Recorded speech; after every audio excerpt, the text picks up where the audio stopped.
coming up. I ran an illegal poker room on Long Island. We had girls working for us anyway. They would turn tricks and we'd be like, all right, well, if you turn in tricks, we get a cut. You know what I mean? And so he pulls his gun out. At the table. Poor etiquette. Very poor etiquette. Past 10 years, I try to be a good person, but I still don't wear a seatbelt. I just like doing crime. Yes, the title was 100% accurate. This man has done it all. He's ran illegal poker rooms, he's even owned a brothel, and now he's making a career as a stand-up comedian. He may look big and scary, but underneath that rough exterior is one of the most kind-hearted and genuinely caring people I know. Not to mention, a heck of a joke writer. This is an amazing conversation with my friend, Neil Rubenstein. I'm Cody Troutman, and this is my podcast.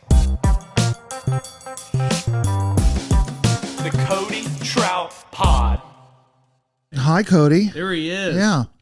Neil has lived, which one? Well, so that one's on you. Okay, and hi. Then the middle one gets us both. Oh, so, hi, everybody. Yeah. Hi. There's big audience. Yeah, big yeah, audience. But after today, maybe. Yeah, after today, huge audience. Yeah. We got everybody coming in. Yeah. We'll have three, your parents, and then I have one fan that watches all my stuff. Yeah. I love that.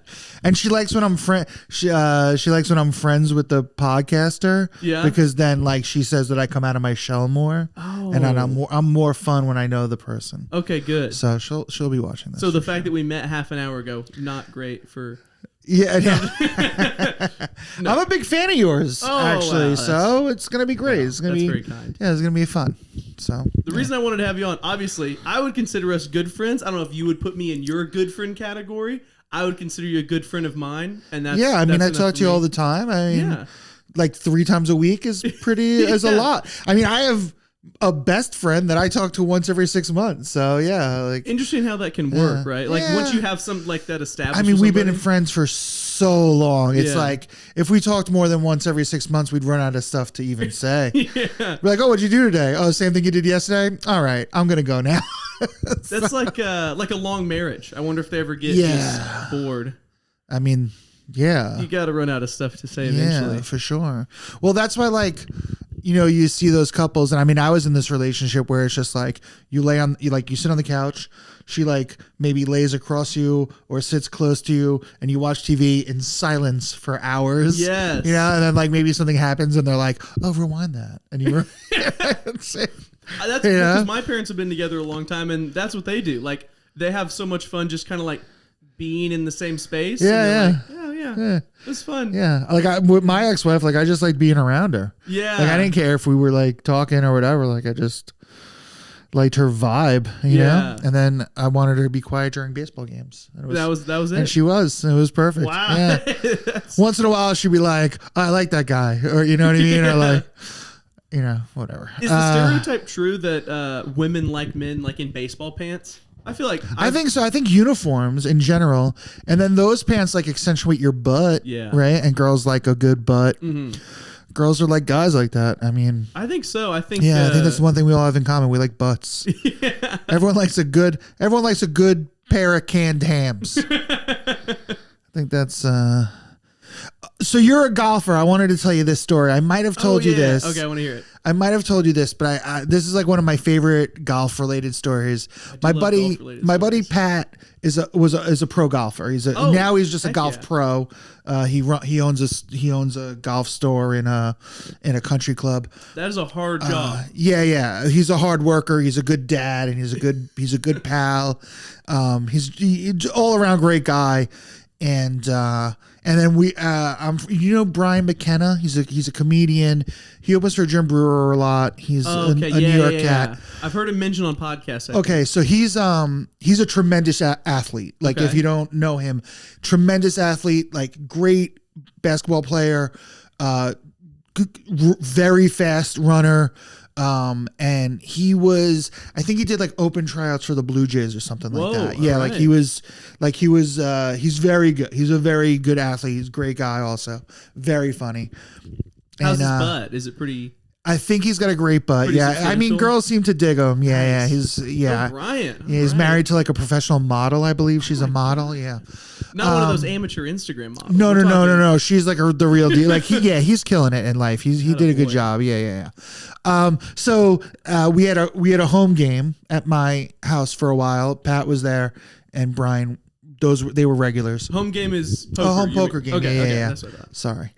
And we're at the table, and Brian's feeling himself, and Pat's talking because he just got back from like Blue Jays tryouts or whatever. Yeah. And Pat's talking about golf comes up, and Brian says that he can hit a golf ball with a baseball bat further than Pat can hit a golf ball with a golf club. Oh. As a golfer, I think I know where this is going. Right. So Pat's like, that's impossible. Otherwise, golfers would be using baseball bats. Great point. Right. He's like, there's no shot. And Brian's like, well, I don't care about the science. I'm that strong. I can, like he's very, very cocky. You seen my ass? It's Yeah. tremendous. So everyone at the table is just like, let's go outside. Let's do this right now. Like, this is At going to that be, moment? yeah, we're like, Oh, yeah. cards are inconsequential. Like, we got to see this.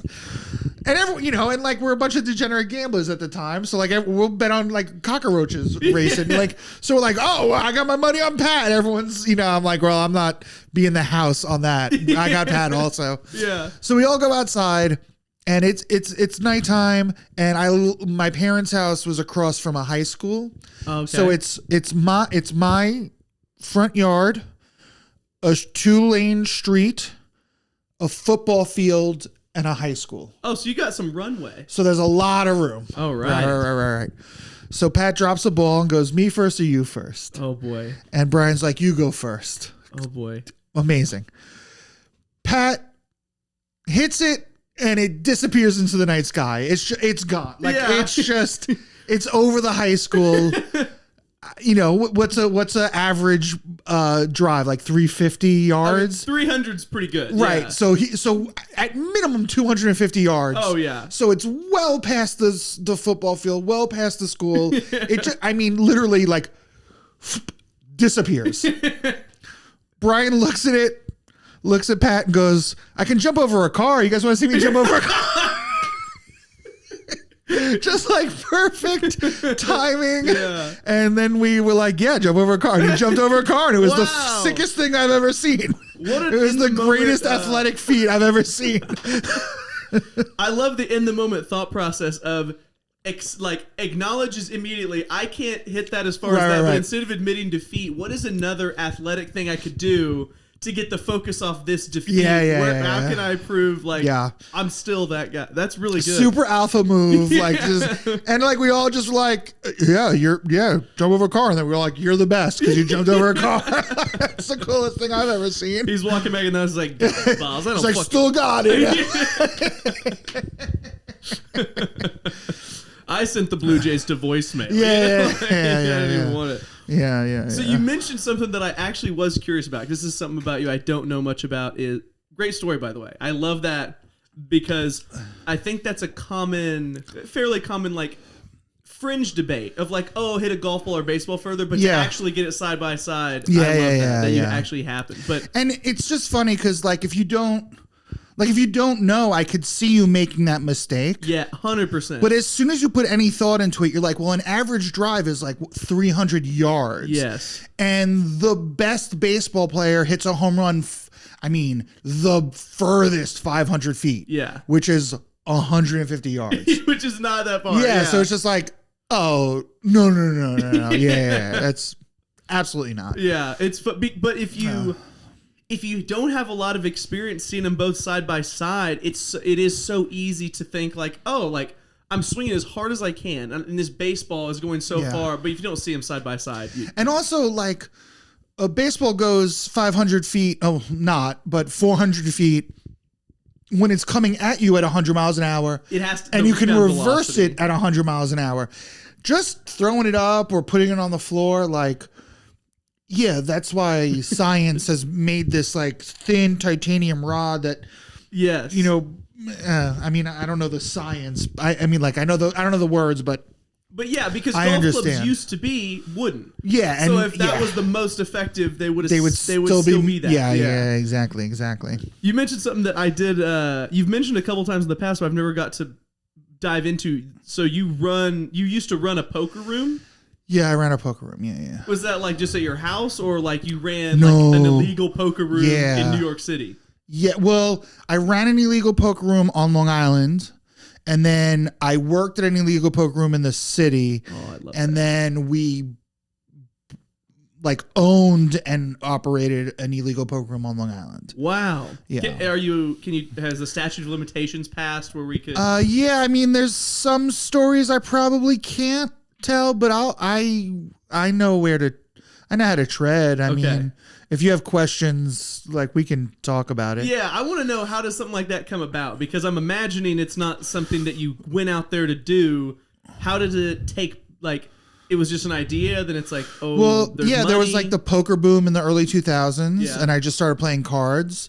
And I mean, I'm not quite as spectrumy as you, Yeah. but I can't just do something. I have to be fully invested. Yeah. So I can't just play cards. I have to deal cards. Okay. And then I have to like be the floor guy. I have to know the most about, and people recognize that I have leadership qualities, and people, I mean, not to sound cocky, people seem to like me. Yeah, I would say for sure. And I understand, I knew the rules and everything really well, and I exhibited that. And I'm good at managing egos. Like, I was a tour manager for a while. Okay. And I just understand, like, if a guy's being an alpha, you gotta let him be an alpha. You know what I mean? And if a guy is, you know what I mean? Like, just navigate egos to like calm situations and de-escalate, you know? And if there's an issue, and I'm an imposing figure too. I was going to mention that. If there's a problem on the table, I can, hey, this is what we're doing. Yeah. This is how it goes. Everyone make nice play cards, you know? Yeah, that's a great, when you lay out the qualities like that, you're kind of perfect for that. So I became a dealer, and then, you know, like, management recognized my qualities and they needed a floor guy, and so I moved up to floor guy. And then before you knew it, me and my buddy were running the room for these guys. And then there was like a few little things where we were like we just didn't like how we were being, I don't want to say we were like played to be like patsies at some point, but at one point we were like, well, there was like a raid. There's always like a raid or something going. Like, I mean, every couple of months there was like some issue. And one time there was an issue where it was like, well, we pay guys to tip us off about this stuff, and the bosses aren't here today, and the cops came, or actually it was FBI at that time. Oh, man. And we were like, you know what? Like, I don't like the way that smelled. Yeah. And so we both were like, we're not going to do this anymore. I went to work at a card room in the city, and then my buddy at the time opened a room on Long Island with his buddy, and then one of those guys couldn't do it anymore, and I came back to do it. I did, like, from naivety, when I'm picturing like an illegal poker room, I'm just picturing like, you know, a few guys playing cards in a dark room, but it sounds like this was an operation. Yeah, it was an operation. Okay. Yeah. You know, for safety, you know what I mean? Like, there was always like the two magnetic metal doors with like a security guard and like TV, like closed circuit. Just like the movie. Yeah, and you buzz them in, and you hide the money in the ceiling tile when the cops come. And we had things in place, you know, protocols in place to make sure that everyone stayed happy, and it just was a matter of what happened to us. Why we ended up closing was we got robbed twice in a week. Ooh, that'll do it. And once the word gets out, it's over. You know what I mean? Like, it was just two is too many to handle. One, you're like, trust us, it's not going to happen again. And then two, you're like, everyone's like, see ya. Yeah, dang. And then I believe that was a setup by a young fellow I knew, and I don't, you know, things happen. I mean, you surround yourself with scumbags. Like that's. That's the bottom line. Is like, it's a life of crime. Yeah. So there's gonna be degenerate people around you, and degenerate people do desperate things. Wow. So if 80% of the guys are cool and on the up and up, like my buddy, like this guy. Oh. We'll bleep that. Okay. Your buddy, blah, blah, blah. Yeah. These guys are like cool guys, but then there's like guys like, A-Frame and like Billy the Plumber. And you know what I mean? It's just like, oh, these guys are bad news, like Jimmy Pretzels. You're like, all right, like this guy's clearly not a great guy. And like, if you think about it, this is pretty much what you're saying. If even only 10% of your guys are bad guys, that's enough. A lot of guys. Yeah. That's a lot. It only takes one to. Yeah. And then that guy gets a bad idea, and then he tells his buddy about a bad idea, and before you know it, I've thought about this too, like even the best intended guys who are not bad guys, when you lose your mortgage and some guy rubs it in your face or makes a big like ship the sherbet to Herbert, and it's like you get like insulted and you get hurt and like your ego kicks in and then like desperation kicks in. Ooh. Good people do crazy shit. And I've seen a lot of that in my life where just like an ordinarily good guy does something absolutely bonkers and it just ruins his reputation. It ruins his social life and it makes him a pariah. I mean, I've crossed so many people off the list in my life where it's just like, oh, I can't believe that guy did that to us. You know what I mean?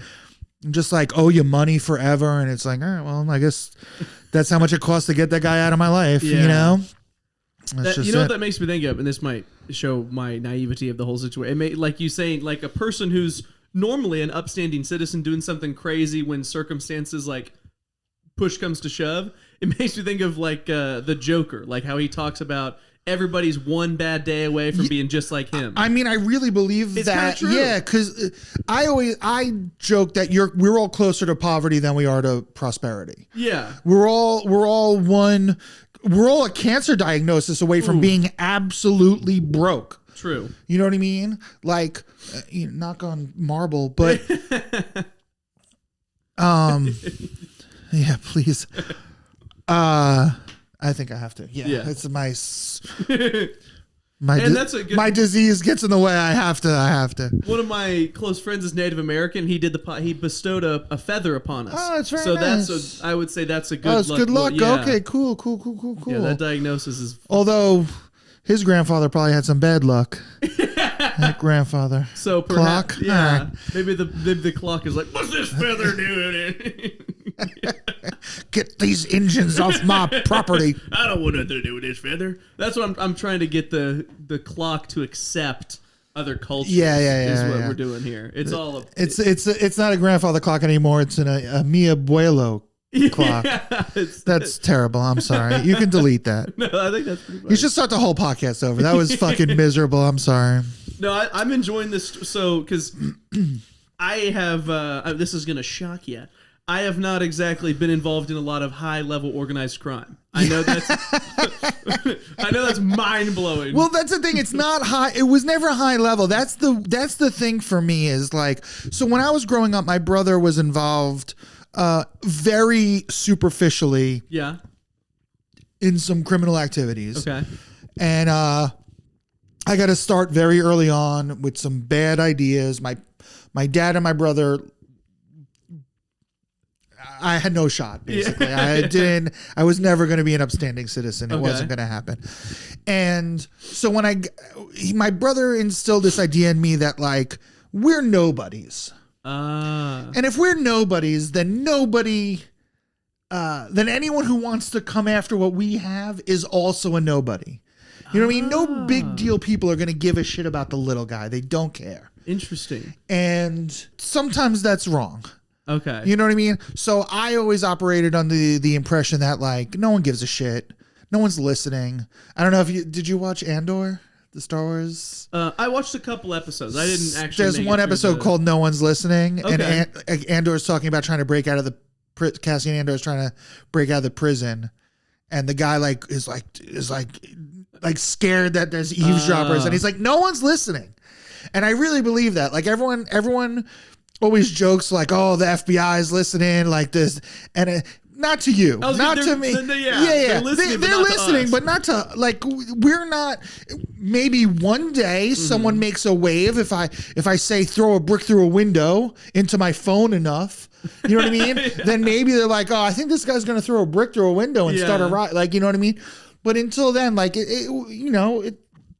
we're nobodies. You know what that makes me think of is I wonder. This is gonna get a little philosophical. I wonder. Do you think that mentality of like, oh, no one really cares what we're doing, has that carried over into later parts of your life where no matter what you try and do, you're always fighting against that voice telling you like, nobody really gives a shit, nobody's listening? Well, I'll say that it definitely made me much more brazen as a criminal. Okay. Like with opening rooms, poker rooms, and other adventures like that, or ventures like that. I was very callous. Until one day I met someone who like mattered and was shitty to me. And I was like, it was like real deflating. But yeah, now I'm always like, I'm like, nothing matters. Like, you just try to stand out. Yeah. Like I was just talking to my buddy Luke about submitting to some festival. And I already know I'm not getting in the festival. You know what I mean? So it's like, oh, the video I'm going to send is going to be this like, it's going to be the video of the girls talking. During your set? Yeah. And where I have like arrows being like, what is this? Yeah. Like, you know what I mean? And it's like, well, at least maybe I'll stand out. Like, I know I'm not getting on the festival, so at least maybe my video will stand out. When you say you're not getting on, how do you, is it just like a feeling or you know how? I've applied to how many millions, Gotcha. Not million. I mean, how many dozens of festivals have I applied to? I mean, you know, Gotcha. Did I tell you about the yeah. That is a funny aside. I can't. I can't. You don't wanna, okay. Yeah. Bleep out the name there. Gotcha. Yeah. But yeah, exactly. Like that's what I'm talking about. Like I know I'm not getting it. So it's like, well, at least I can stand out and then maybe that stands a chance of getting it, you know, because maybe they'll be like, all right, this is not only is the comedy funny and the way he handled, what's the word? Adversity. Yeah. The way he handled adversity is funny. Okay. And also the video is funny. Like him pointing it out is funny. Because I could just crop them out. Yeah. And I'm like, nah, and with an arrow, like, you know. I love where you're like, we can all hear you. Yeah, exactly. That's so funny. That's what I'm thinking. What were we saying? We were talking about like poker rooms and how you got started because your dad and brother were kind of like, hey, nobody gives a shit about us. Yeah, well, my dad was like a real low level criminal. Like, I mean, like switching labels on price tags on things, and like his motto around the house was "Illegal's a sick bird." Illegal's a sick bird. What does that mean? Illegal. Oh. That's pretty good, actually. Yeah, well, yeah, it's pretty good, but it instills a negative, like, and then his other thing was it's only legal if you get caught. Okay. So it's like, it just instilled in me this, like, oh, just be sneaky. And it's like, ugh, you know, like, that's not how you raise a child. I'm sorry. But yeah, I got, and then my brother, with his connections, he would bring home, like, do you know the parlay slips? Like a betting parlay? Yeah. In ninth grade, I was doing that in my high school. For like betting parlays? Bringing them in to get people in my high school to bet. Oh, okay. Like I was running. Oh, that's kind of cool. I mean, I was bookmaking in ninth grade, which is not cool. Well, it's like, it's funny not cool. because to me, like, it sounds cool, but I'm sure it sets you on a bad path. Like it just set me on a terrible path. Yeah, I mean, if I could do it over, I wouldn't do that for sure. but I didn't know better. I didn't know. And it just sent me down a terrible path. I was arrested for the first time at 17. Oh, man. I was doing, I didn't do drugs, and I was going on drug runs with my friends anyway. Yeah. Just to do crime. Like, I just liked doing crime. Like, I was just like, this is fun. I was writing graffiti. I wasn't good at graffiti. It was just fun to vandalize stuff. It was just Did you have fun. like a signature tag? Yeah, like, whatever. And like, it was just, I don't know. It was just, I don't know. I just went down a bad path. Yeah. And it never got better. It really never got, like, I mean, until, past 10 years, I try to be a good person, but I still don't wear a seatbelt. Like I mean, you know what I mean? Like, I break laws every day. I can't imagine. Yeah.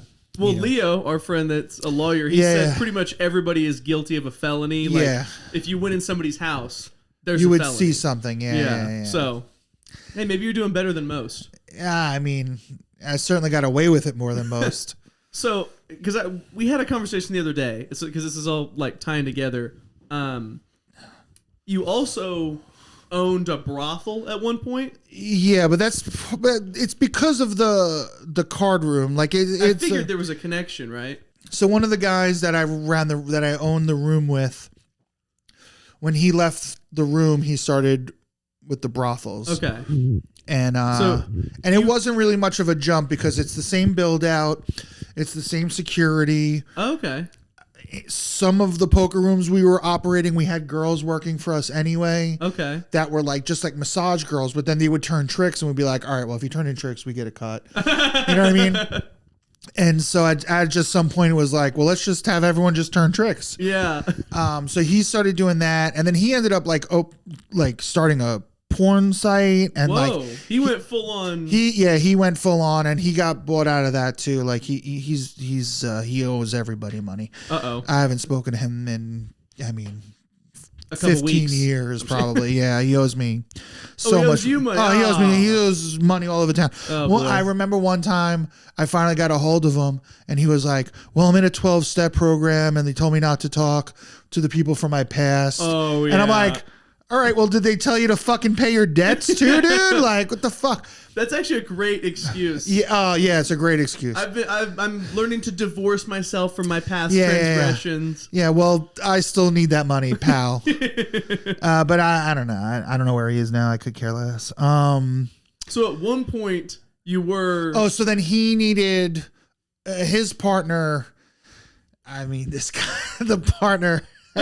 I mean, that guy was a mess. So he disappeared into the night, and then he needed help, and I was gullible enough and interested enough that I signed on to be a part of this thing that I ended up having no control over and not lost money, but he borrowed money that I never saw again. To be fair, I made money I wouldn't have made. Yeah. But like, that's like made it easier for me to like, all right, well, that's how much it costs to not have this guy in my life anymore. Yeah. You know? But so at one point, with the card rooms and the brothels, you were like a gangster pimp. No, I mean, but that's the thing. It's like I wasn't like I don't know, man. Like yeah, the girls knew who I was, and I would protect in a weird way. Like, so really the most involved is like if a girl wanted to work outside of the room, okay, like I would drive, or I would like when a girl works a hotel or motel, that's like a little sketch. Okay. So then like I'd hang out and make sure that like no one murders her. Yeah. But I've said this on another podcast, like we had protocols in place for like if she's in trouble, but I don't know what I really would have done if like, you know what I mean? If like the guy leaves and she didn't give me the sign that she was fine, like I'm not following that guy. That guy just murdered a woman. Murdered a prostitute. In your mind, you're like, she's already dead. What am I gonna do? Get dead too? That's not gonna help anybody. You go back to headquarters. You just cross him off the list. That's the most. I'm like, yo, don't let this guy near your prostitutes. That guy's bad news. Oh my gosh. You know what it sounds the story like? Because you're like, oh, I wasn't really. I just drove them. It makes me think of Will Ferrell from The Other Guys. Have you seen that movie? Yeah. Where he's like, and the guy's like, "You were a pimp." He's like, no, are you listening to the story? I do realize that I do that with everything, where like people are like, "Oh, you did like this cool thing," and I'm like, "I don't know," and like, "Oh, you're a good comic," and I'm like, "I don't know." It's like, that is funny. yeah, I don't know. I guess from the sound of the stories, though, it's like because in the movies it's portrayed like the illegal poker rooms, the brothels, the gang stuff, the crime. It's all portrayed in a very like they portray like the rough but glitzy side of it, and it sounds like there's a lot more bureaucracy and headaches. It's all bureaucracy, and it's the lights are on. It's during the day. It's in an office building with other offices. Whoa. Yeah, like I'll go to like I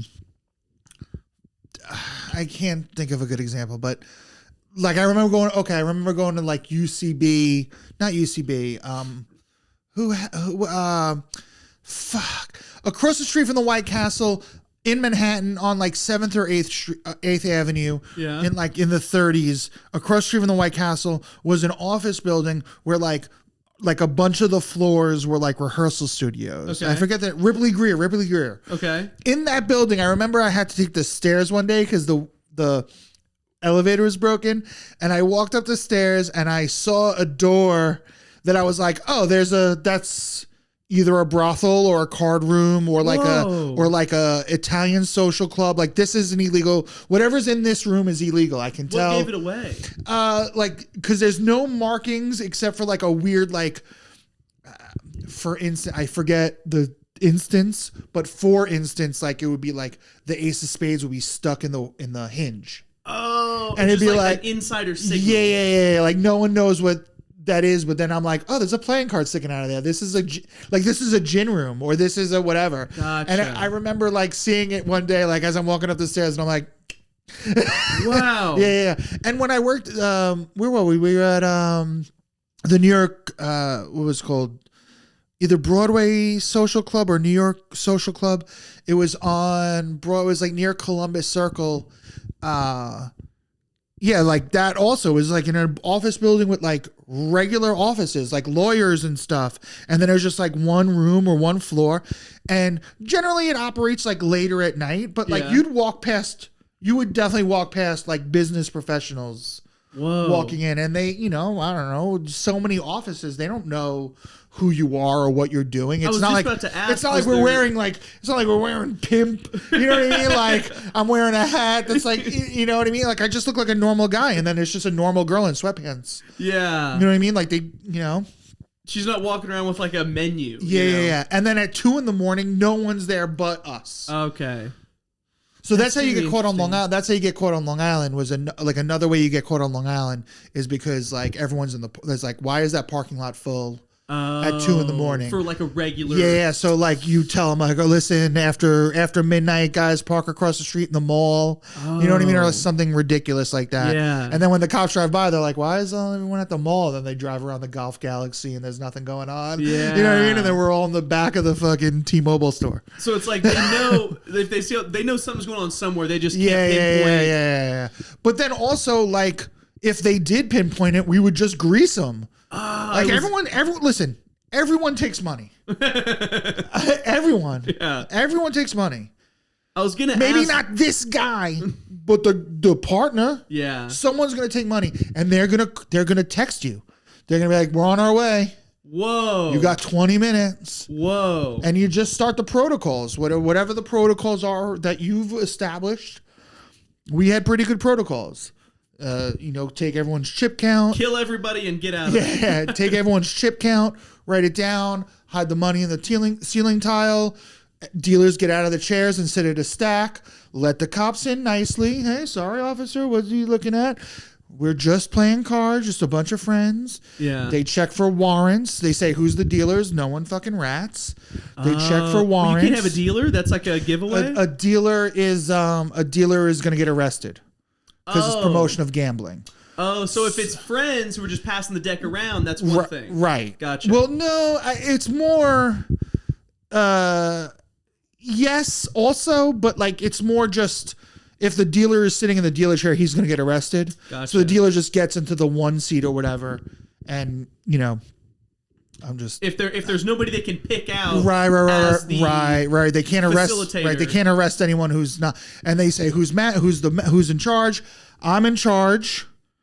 No one has any warrants or whatever. We check if anyone has. They so check. You could say you're in charge. I'll say I'm in charge. No, the person in charge gets arrested. Oh, for sure. But you have money on the side, and you have a lawyer on retainer. Oh my god! And you take care. Yeah. Because you make There's so much to it. You make so much fucking money. Wow. You make so much fucking money. Just from the rake? Yeah, just from the rake. Wow. Well, we charge time. That's how we got away with it. Gotcha. So then it's just a promotion of gambling charge. It's not like an embezzle or whatever. Because taking a rake is a different, higher. Yeah, taking a rake would it's like I don't know. I don't remember. It's just that's what we did because that's what the guys before us did. And that's what the mobster guys did, and we're just like, oh, that's what we do. Just take time. Gotcha. And it's like wearing shorts on stage kind of thing. Yeah. Well, more so it was like. Someone probably had a philosophy about it, and was like, "Oh well, if you're just taking time," and we would just delude ourselves and be like, "Oh, this is keeping us out. This is keeping us out of trouble." It's like probably not. Yeah, probably there isn't a difference, but like in our heads, we were like, "Oh well, we're just charging them to be members of the club. Yeah. This is a private club, sir." It's like. I don't give a fuck. You're promoting. Get the fuck out. You know what I mean? Yeah. But we don't we're idiots. We're I was a gullible criminal kid. I didn't fucking know. So I was just like, oh, this is what we're doing. Like the brothel thing. It's like, we can't hang out with girls. Yeah, why can't we? We're just chilling with these ladies. It's like, okay. Yeah. Part of our membership. Dude, you go in the room. I don't know what they're doing in the room. She what? I'm supposed to keep track of everything. I don't know. I'm just one guy. Well, I'll tell you, she's fired. She's fired. I mean, not fired. She doesn't work for me. I don't know. She's not fired. She's not a member anymore. Oh man, that's really funny. What do you mean? What do you mean mahogany is a prostitute? That's crazy. You're telling me Chastity accepted money for what? Oh, that's good. Yeah. I love that there's, this, like the human brain rationalizing, okay, I know, I'll go to jail for this, but actually, if I do this loophole, whatever helps you, But also, we had gotten arrested I never got arrested. I was very fortunate. Yeah. I never got arrested in the room. But the people that did get arrested in the room, it was they didn't even stay overnight. It was a real. Oh, wow. Once my buddy at the time, he stayed overnight. Yeah. And there's a crazy story about that I cannot tell. But he stayed overnight. I can tell you off camera. Okay. He stayed overnight, but it was $500 fine or so. It was a real low number. Yeah. It was just crazy that why is this even illegal if the penalty is so insignificant? Just make it legal and tax it. You're going to make so much more money. Yeah, well, in Oklahoma, maybe not every, but obviously all over there's casinos. Yeah, and they make tons of money. So yeah, I just never understood it. Same thing with weed. It's you make it medicinal, so now everyone is on it and has a loophole, but you can't tax medicine. It's weird. So just make it legal and tax it. Fix the fucking roads, dude. You know what I mean? They still make a lot of money in taxes from it because the dispensary, the sales tax and stuff that the dispensaries have to pay is really high. Oh, okay. So the taxes. Right. But if they recreationalize, because what's going on is a lot of people don't want to get the med card because they're I don't want to be in on the paper. I don't want to be on paper. Yeah. By the way, no one's listening. No one cares. You know what I mean? No one cares if you're on paper. Yeah. Maybe a certain job. Yeah. But the people that are I'm not. No one cares about you, dude. They're applying at Waffle House. And they're I'm not putting well, I don't want to put on the government.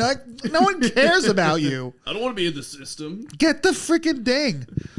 I mean, I don't have the card because I don't want to spend the money to then move. Yeah, you know what I that's mean? true. Like, so but like, whatever, dude. Like, I remember growing up, like, I would buy, like, I bought the Anarchist Cookbook and I bought the Satanic Bible and I read this fanzine called Snuff It and Answer Me and the Church of Euthanasia and all these, like, subversive organizations. And everyone's like, oh, you're going to be on a list. You're going to be on a list. Well, maybe I'm on a list. Someone fucking cares about me. Hey, yeah. Like, I'm not on a list. I'm not on a list. Yeah. I'm on no lists. I wonder. There's 3 above me on a list.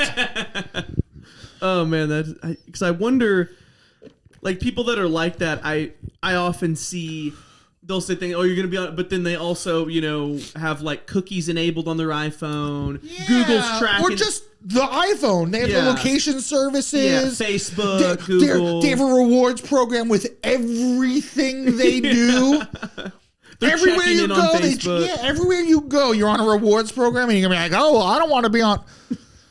No one cares. Yeah. No one's listening. No one cares. No one cares about you. You're nothing. We're nothing. It's funny because Hamza was kind of he was making a different point, but he was saying like, yeah, nobody cares, but in some ways, like it is a good thing. Yeah, it's a great thing because then you can just operate in anonymity. It enabled him to like have the bravery to do comedy the first time. Yeah, he said he got up first time, obviously bombs, and he's like, oh, no one gives a shit. It gave me the freedom to be a criminal my whole life and get away with it. Yeah, I mean, I don't know. Maybe I get arrested now. I don't know. Well, statute of limitations is this was 70 years ago. I mean, I don't know what the statute is for promotion of gambling or promotion of prostitution. I don't know what it is on that. And I mean, I'll be damned if you can prove it. Yeah. Like, I mean, we're just making shit up. Yeah. Like, I mean, I have a few people that can corroborate stories, but like, I mean, I know comedians who can corroborate stories because in the card room, someone who's a professional comedian that does really well was a dealer for me when he was like 16. Whoa. And the only reason I'm not saying his name is because I don't. Yeah, because he's doing. And because Bert Kreischer has become. No, I'm just kidding. Yeah. And I used to play cards, obviously, and like other people played cards that like I know them. Like they're big comics. And it's like, all right. I mean, like they can corroborate my stories. Just like a I'm not wink and a nod. like they'll corroborate my stories. You know what I mean? Like I'm not, I'm not telling tales out of school, but I'll be shocked if a DA can convict me of something. I don't. This comedian who professionally, tells lies for a living said that you. So with the card rooms and the brothel and stuff like that, obviously there is an element of danger kind of constantly, even if it's small. Yeah, sure. Did it ever contribute to like because I feel like I would be living in constant anxiety a little bit. Nah, because again, like no one, I operate under the assumption that no one cares. You're like, I'm just doing my thing. Yeah, I'm just doing my thing. And like sometimes it would be like hairy, like when we got robbed or when we got raided, it would be like a couple of days of like, oh no, what are we gonna do? But for the most part, it was like, all right, well, whatever. It's like just go about your business. Yeah. I remember one time, there was a couple of like legit mobsters that played at the room, and the FBI came, and what was the guy's name? It doesn't matter. They walked in, and we called him, and whatever. I'll say that. And they came in, and they were like, "Is Dominic so and so?" And we were like, "Is that Dom?" Like, no one's gonna say anything. Yeah. And finally, Dom was just like, "You hear from me, fellas." Whoa. Yeah. And they put him against the wall. They handcuffed him, and they were like, "And who's Joseph? Whatever." And we didn't literally blanked on it. We're like, "Joseph, whatever." Like, who the fuck is that? And it's Joey. And it's Joey Presley. And Joey Presley is like, "That's me." And we're like, whoa. Like, and we knew they were like mobbed up, but we didn't know they were like a thing. And then when they got arrested, we found out that they like ran like a crazy prescription drug ring. Whoa. Yeah. Like that's Googleable. Like you can like Google that shit. And we had a guy in the room. I I mean, whatever. It's fucking public knowledge. I guess I can't really get in trouble for saying it. We had a guy in the room. We called him Chris Synergy because he owned a gym called Synergy. Yeah. And he went to jail for a triple murder, triple homicide. Whoa. That's Googleable too. Whoa. Yeah. I walked into work one day, and I was just dealing cards at the time. I walked into work one day, and someone died at the table. What? Someone died at the table? Someone died at the table once, and we just brought him downstairs. Oh my God. We carried him across the street. I would be freaking out. Yo, put him in front of a different office building and called the ambulance. How did he die? He just had a heart attack. He was like 98. He came every day. Oh my God. He was the first one there every day. He like smoked a cigar out front. Like he was. He died at the table? He died at the table. I would have been freaked out. We were freaked out, but. And then everyone's like, "Oh no, we gotta call the cops! We gotta call the cops!" And everyone's like, "Well, like not everyone. Half the room was like, we gotta call the cops! We gotta call the cops!" And then half the room was like, "We're not calling the fucking cops! Oh my Shut gosh! the fuck up!" Everyone calmed.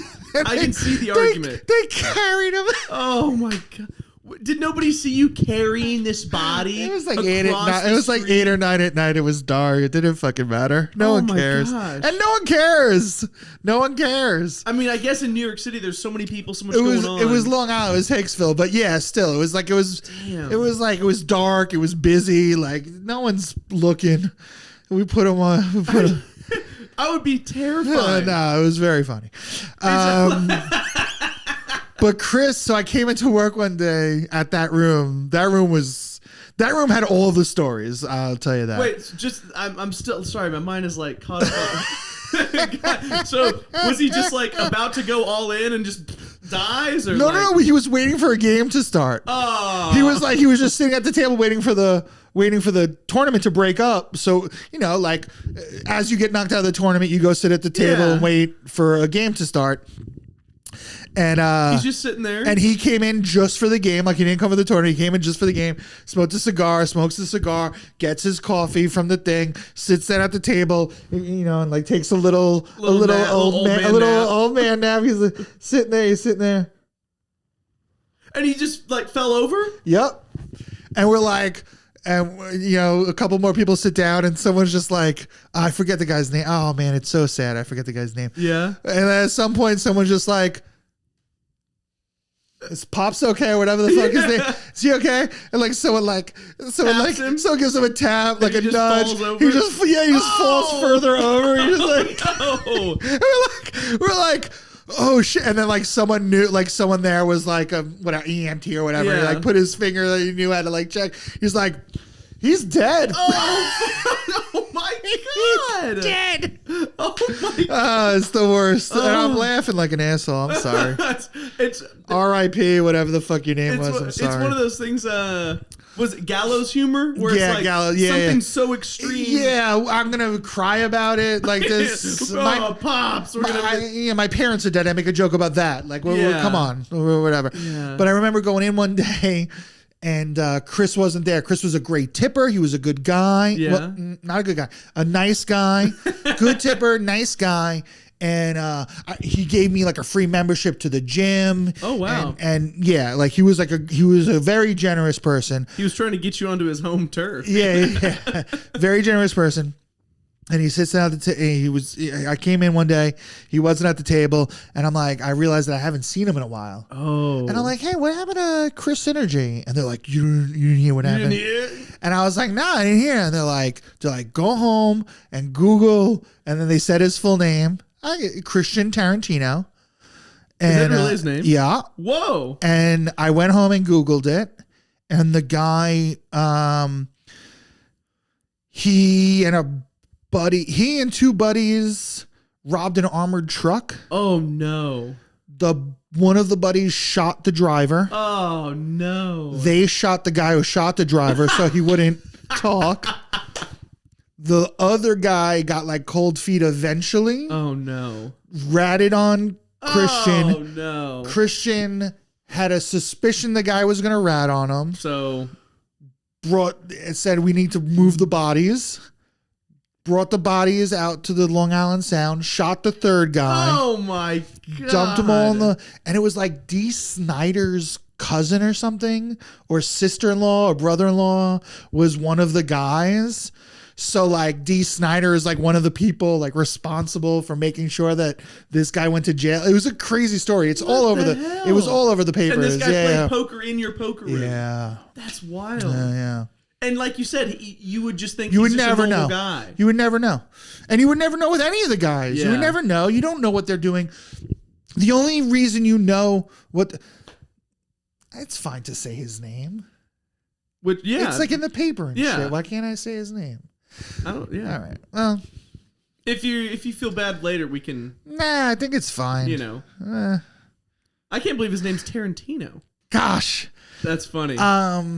Yeah, you don't know, like unless their nickname is their occupation. Paulie the roofer, Richie the plumber, Cody the golfer. Yeah. Oh yeah. You're like, I think that guy. Jenny the prostitute. Unless it's in their nickname, you don't know what these guys do on their own time. You know, they like to brag, so you hear about it sometimes, but a lot of times they could be lying. Yeah. The whole thing is about lying. So Eric Pools says he fucking runs a pool business, but unless you work there, you don't know. Yeah. You don't know this guy from a hole in the wall. Yeah. It happened to be that Eric did own a pool store, but it doesn't. That was just the example I used. It was a bad example, but you know, I could have been like, "Hey, I'm Neil the gynecologist." You don't know. There was a proctologist that played there. You know that crossover as well with the brothel. You know, you can check the health of all your employees. Yeah. You know, just because you're a good guy. Yeah. Like, what did Anna say? Anna Lefley. She said, "One's sexual, one's medical." Two's magical. Yeah, that's a good shirt. That's a great joke.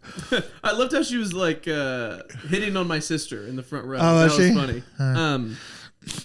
But yeah, like it also sounds like in this setting, because there's, you know, like you said, you're attracting a little bit of a rougher crowd. Was there also a little bit of a, hey, don't press me on my personal business if I'm not advertising? Some of the guys, yeah, you know, or like, you know, you can tell, like the guy who sits there with the glasses and the thing and the hood and you don't talk to anybody.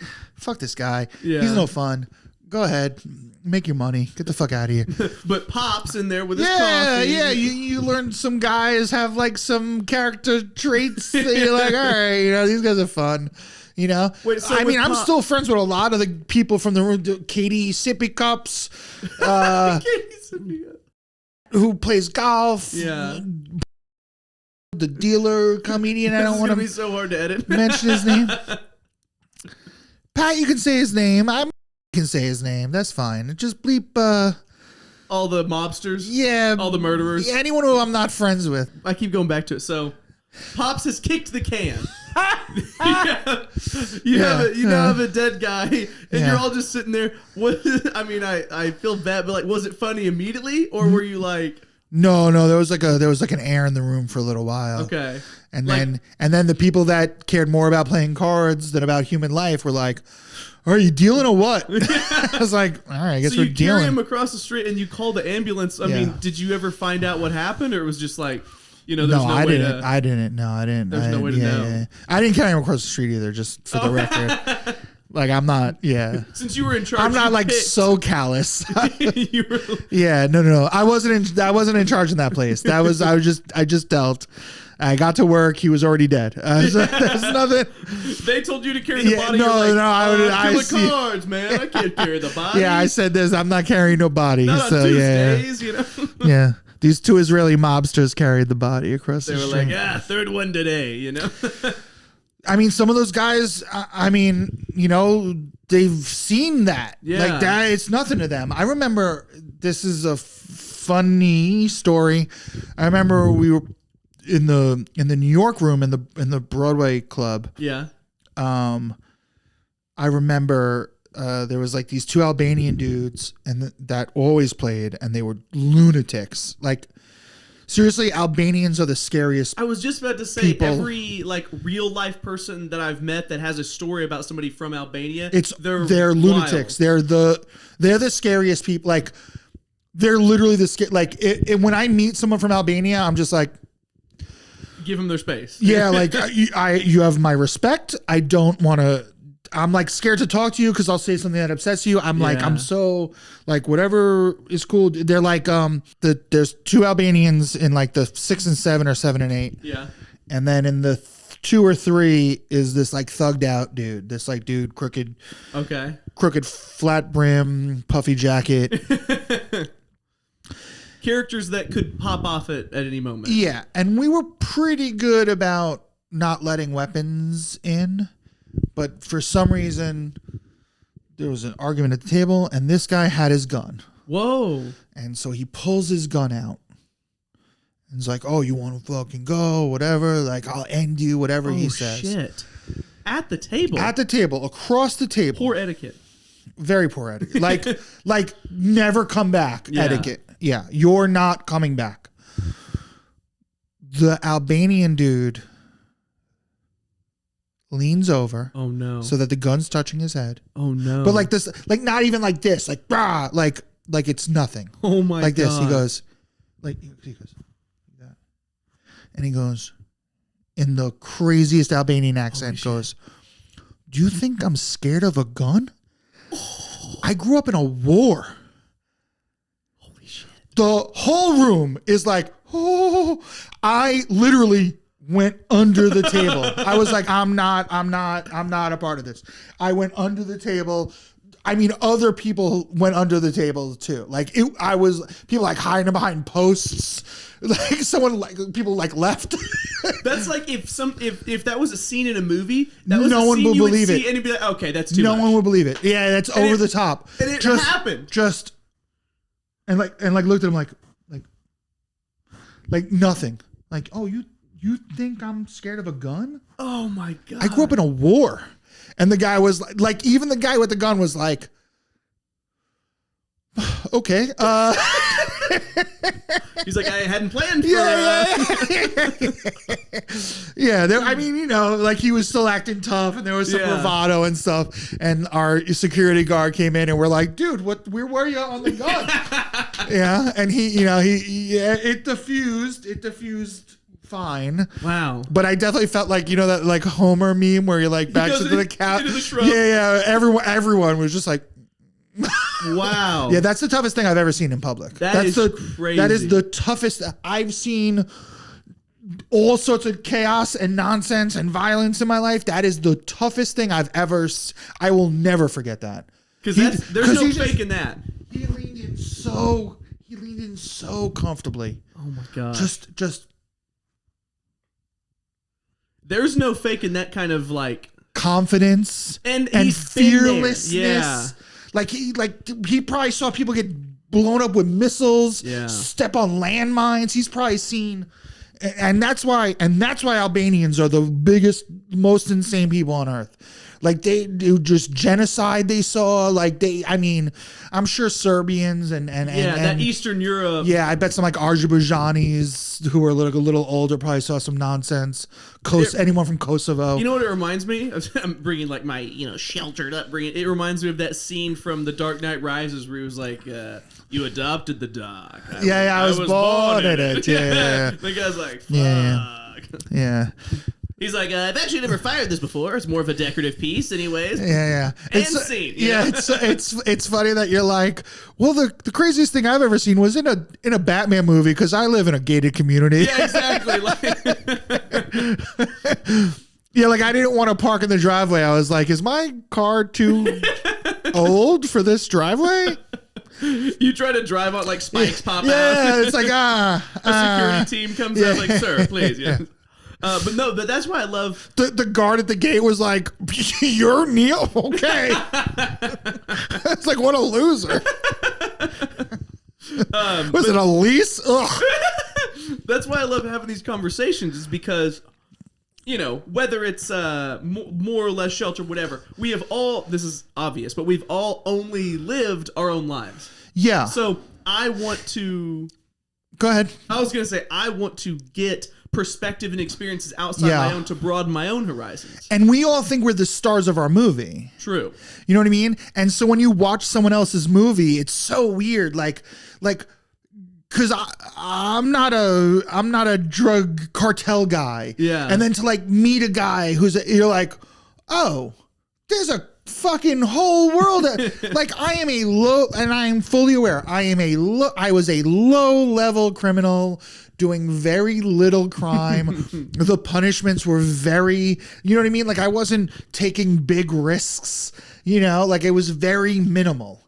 And then I see things that are crazy and I'm like, oh, I'm insignificant. Like, yeah, no. Like when that guy leans over and like presses his head or touches the gun with his head. Yeah. Like that guy's seen things I can't imagine. I wouldn't survive the things he saw. Unreal. And yeah.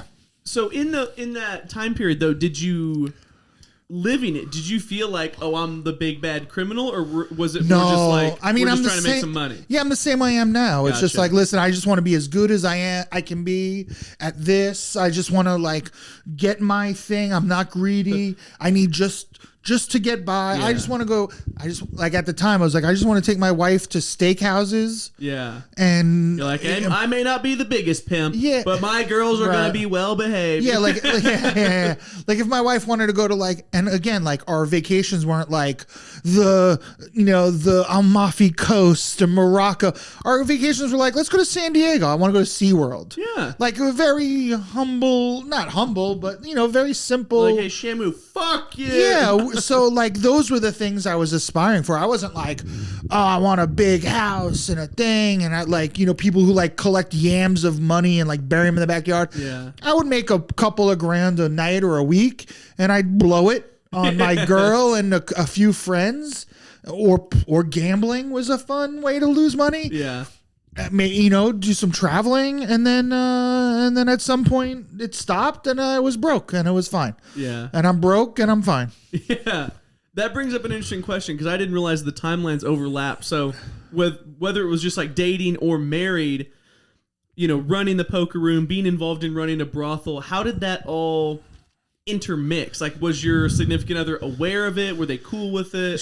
I mean, she seemed fine the whole time. I don't know if it contributed to her like mistrust of me or whatever. Like I don't want to bring up her business. I don't want to talk like, she's a lovely woman and I miss her and, I have no negative things to say about her. So I don't know, I don't know what's going through her head. I will say she seemed fine. She seemed fine with it. She was aware of what was... She was aware of what was going on and, she trusted me and, I don't know. It does sound like when you just hear the words like, oh, I ran this illegal poker room, I own this brothel. Yeah. From your stories, though, there's some wild shit, but it sounds like it's a lot more logistics, a lot more bureaucracy. It's all legit. That's my strong suit. I'm a very logistic. I tour manage bands. I manage my own career. Yeah. Where it's just like travel and hotels or whatever, where to stay and where to play and who's the booker and what's the thing and how to advertise. Like it's all logistics. Like when I was tour managing, was just making sure we get to the venues and where to the venues and how long is it going to take and when's the press thing. That's it. I'm just good at logistics. I was always good at logistics. And it was like, all right, the room's going to cost this much to build out. And we're going to have to do this. And we're going to need a second room because every 4 months the cops are going to break in.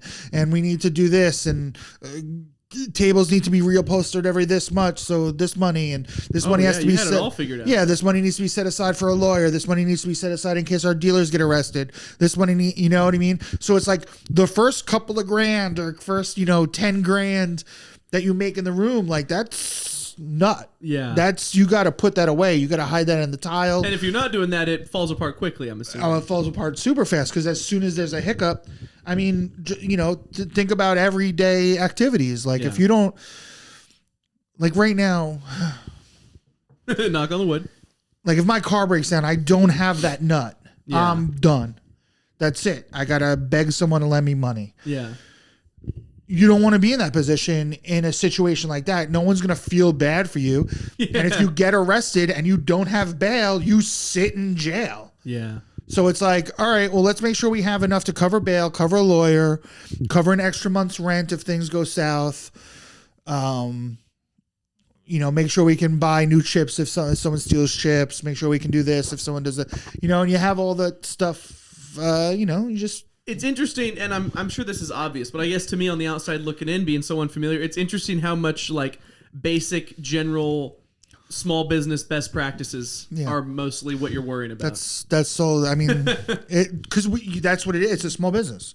It does seem like, but that's what the comedy business is too. Like you're a small business. I'm a small business. You got to operate. I mean, obviously minuscule. But it's still, it still operates under the same guidelines. And if you don't treat it like a business, you're not going to have the cost controls in place to succeed. Yeah, you're just like, you're just winging it. Yeah. I mean, that's cool too. But I mean, I'm sure it's a lot of fun. You know what I mean? If you're not thinking about anything, but. That's something you can usually only afford to do once you're really big and you have people in place to... Then you can not. Well, Then you're like, whatever, Yeah, that's the thing. Like with the bands that I used to work with, it was like, they're not thinking about a thing because they hire people to worry about the thing. So they're just partying, and you're like, well, you can't party too hard because you still got a job to do. Like if you can't function at work, granted your work is singing for 45 minutes, but if you can't. You got to bring it. Yeah, like if you can't run around on stage because you're hammered or hungover, like you're not, like we're all out of work. Yeah, the consequences are pretty big. Yeah, I mean, right. Yes, obviously, it's a,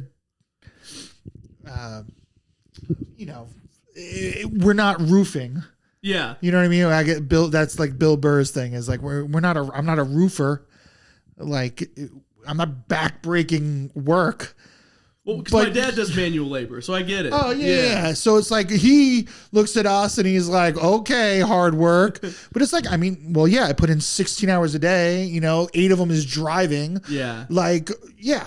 It's hard. It's not hard, again, like a roofer, but it's hard. It's a lot of things. From the little life experience I have, I've discovered... Thank you. I got you. I've discovered that to be good at anything, there's always just a lot to it. Like being great at anything just takes a lot of work. Yeah, like whether it's like even, somebody that's an Instagram influencer, somebody that's a roofer, somebody that's a tour manager, somebody that's a professional golfer like I was. To be good at something, you got to, whether the work is physical, mental, or emotional, you're putting a lot of time in. Yeah. Like, I like you brought up Instagram, like my buddy Tank. Tank Sinatra. Tank Sinatra, yeah. Like you're like, oh, you mean memes all day? Like, yeah, he makes 7 memes a day. That's a lot of lot of mental, like, okay, like I got to think of a joke. It's got to be fresh. It's got to be topical. He's writing 7 jokes a day. Yeah. I know comedians that don't write 7 jokes a day. And they have to be good because he's putting them out there. Yeah. So there's probably multiple drafts. Yeah. So like we want to, and then like he'll try stand up and someone will be like, wow, these meme guys. It's like, he's writing more than you are. Yeah. Yeah. Meme guy. Yeah. Put him up. Put him on stage. Yeah. He'll eventually get good at performing. He's a great writer. Yeah. He writes so much. You know what I mean? And like now he's shooting videos every day and and he's got to do and then he's got to do a podcast and then he's got to go on Ellen and then he's got to do and you're like, okay, you just a me. Yeah, it's a lot. But it's a lot of fucking work. And then he's got to go home and also please his wife and take care of his kids and be a dad and be a husband and you know what I mean? And maybe his mom's sick and he's got to take care of it. You know what I mean? Like, God forbid, no offense. Not no offense, but you know what I mean? Mama like, tank. Like we think that it's just like, oh, how hard is it to be Bert Kreischer? Probably pretty fucking hard. Probably a lot. He probably does podcasts all fucking day under bright lights, whatever. Then he's got to fucking get to a show or do a show. He's got to write his material. He's got to do all the things. I mean, sure, his producers help with the podcast, but he's got to do it. He's got to invest. He's also very active on YouTube. He makes a lot of original videos. And then he's also doing the movie. Then he's also right. He's writing a movie in a movie. Get it? And I mean, whatever. This is obviously like, take this with a grain of salt, but he gets hammered every night because people expect him to, and then he has to recover in the morning to do it again. Yeah. So it's like, yeah, I'd rather do that than build fences. Yeah, but there's still but it's still effort. It's still exertion. It still probably takes a lot out of your body. Yeah. You know what I mean? Joe Rogan's doing 3-hour pods every day. Yeah. It's exhausting. It's a lot of time to be on. That's exhausting. Yeah. And that's something I think that people don't realize either is like, this isn't my base level. Yeah. You know what I mean? Like I had to drink a coffee and an iced tea and eat a cookie to be like, okay, I can fucking talk loud and fast for an hour and a half. Let's go. And then as soon as this is over, I'm going to be like, you're gonna be like Pops in the poker room. yeah, hopefully. I'm gonna go home. I'm gonna feel lonely and depressed. The sugar's gonna wear off. My depression's gonna kick in, and it's gonna be a fucking nightmare till 9 a.m. Yeah, and then you're gonna worry about Albanian gangsters. Yeah. I'm like, oh man, did he? I hope he bleeps the tape. As soon as you leave, I pick up the phone. I'm like, we got him.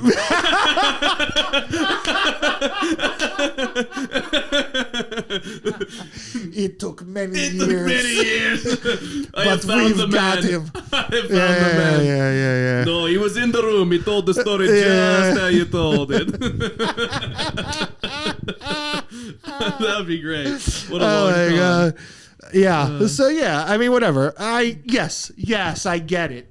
It's poor Bert, but yeah, it's work. Yes, work. Yeah. Yes, work is work. I think that. Tell me a doctor, you know what I mean, who works 4 hours a day.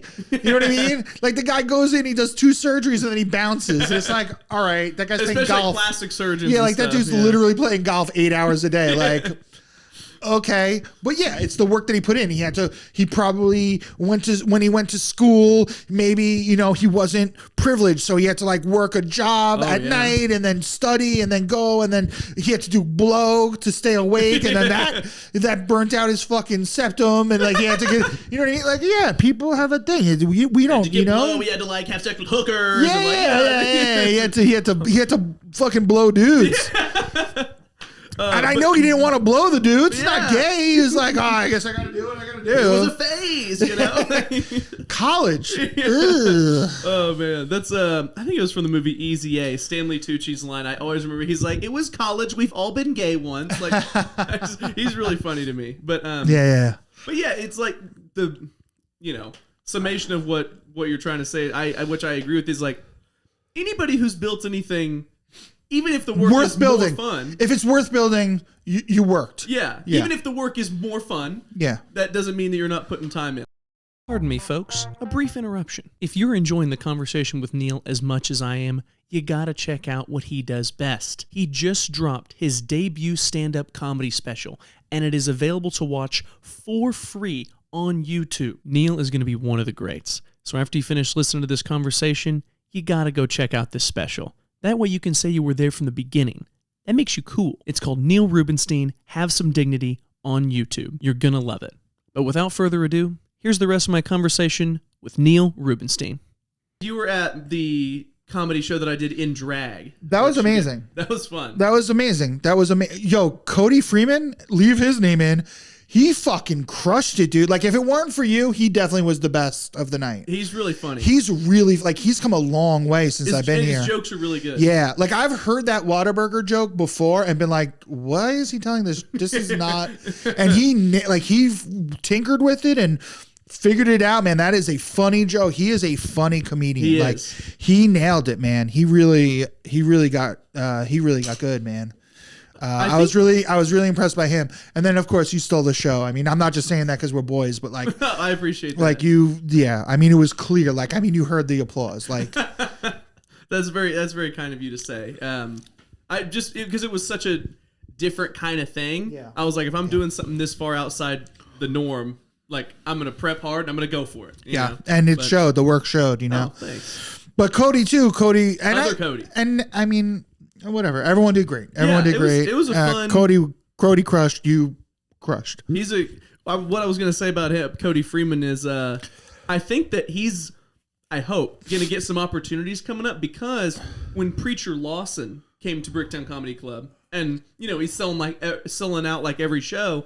The last time he came here, Cody Freeman was also working at Bricktown Comedy Club, and they had a couple of interactions where Cody Freeman told them like, "Yeah, I'm a comedian, whatever." So Preacher Lawson comes back. He's like, "I remember you. Are you still doing it?" And he's like, "Oh yeah." He's like, "Have you gotten better?" He's like, "I'd like to think so." He's like, "We'll do a guest spot." So Cody Freeman did a guest spot, went really well. Went really well. So I think he got a tape out of it. Preacher was like, "Dude, yeah, next time I come back, you're hosting." Yeah. And so I think little stuff like that, that's what, by itself won't change anything, but adds up. Right. This is something I have to tell myself all the time. But that is how it happens. Mm-hmm. You meet someone, they like you as a person, then you work for them. They like you as a professional, and then you can continue to work for them.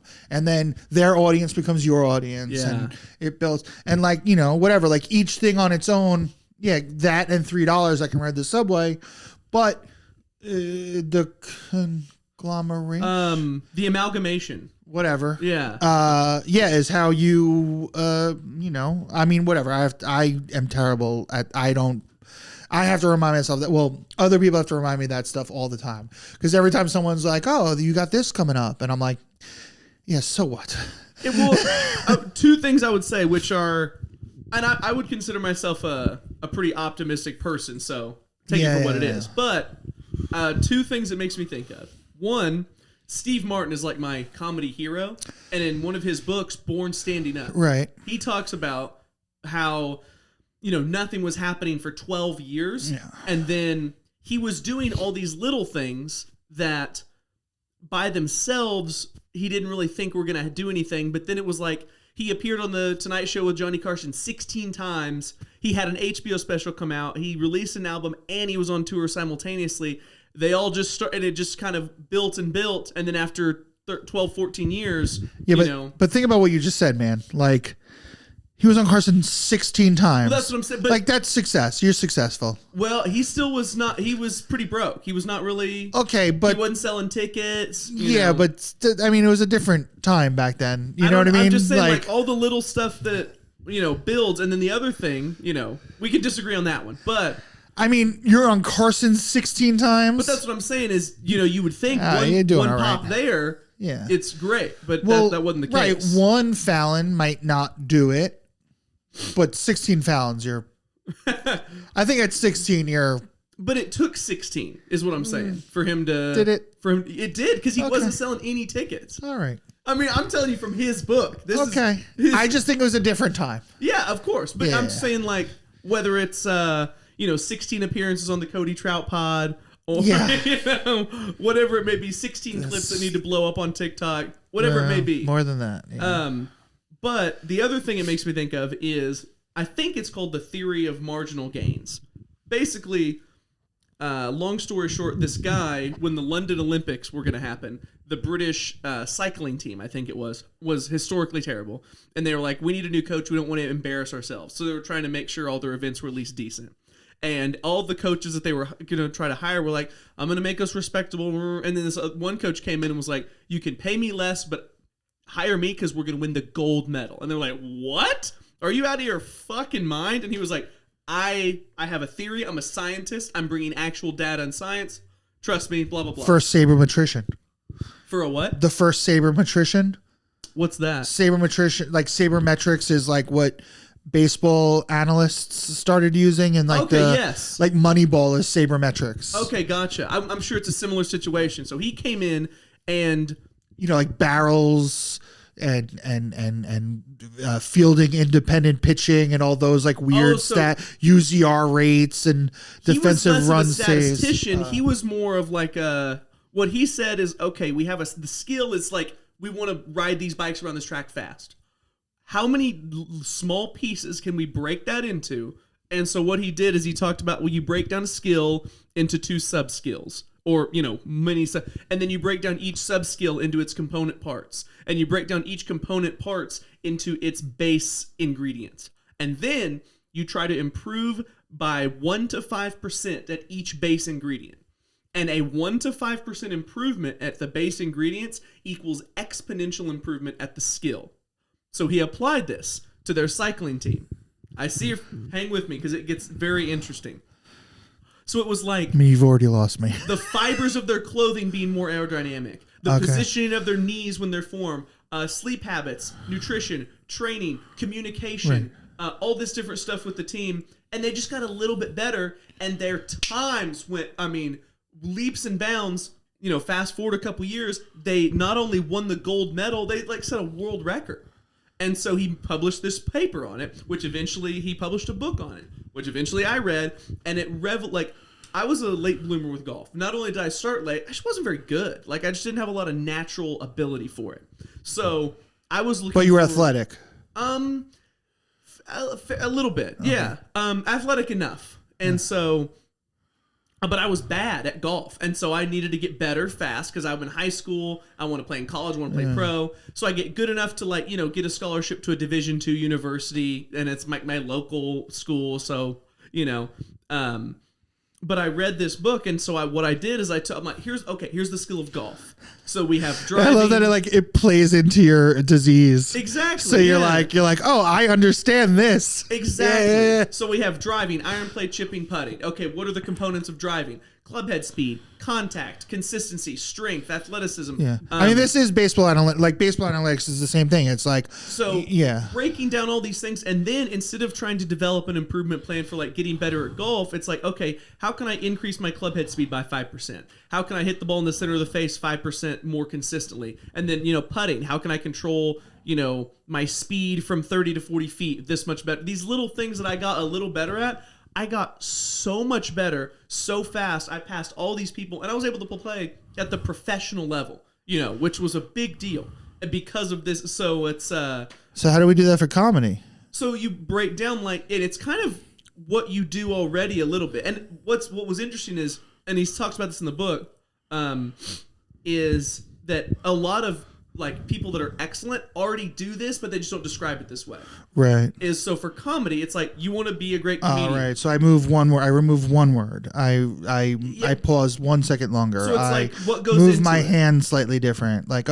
People seem to react to this motion, so I do this motion. But instead of little seemingly random improvements, what you would do is you'd break it down into maybe writing, pacing, physical presence, voice volume, and then from writing you'd break down okay, within writing, there's economy of words, punchlines, types of material within conveying information. Yeah, and so you each you want to improve at writing. Okay, so we work on. And what's the book called? It's it's been 6 or 7. I think it was called, not the book, but his principle was the theory of marginal gains or something. I'll look it up. Text me, let me know. Yeah, I might be misstating what the theory is called.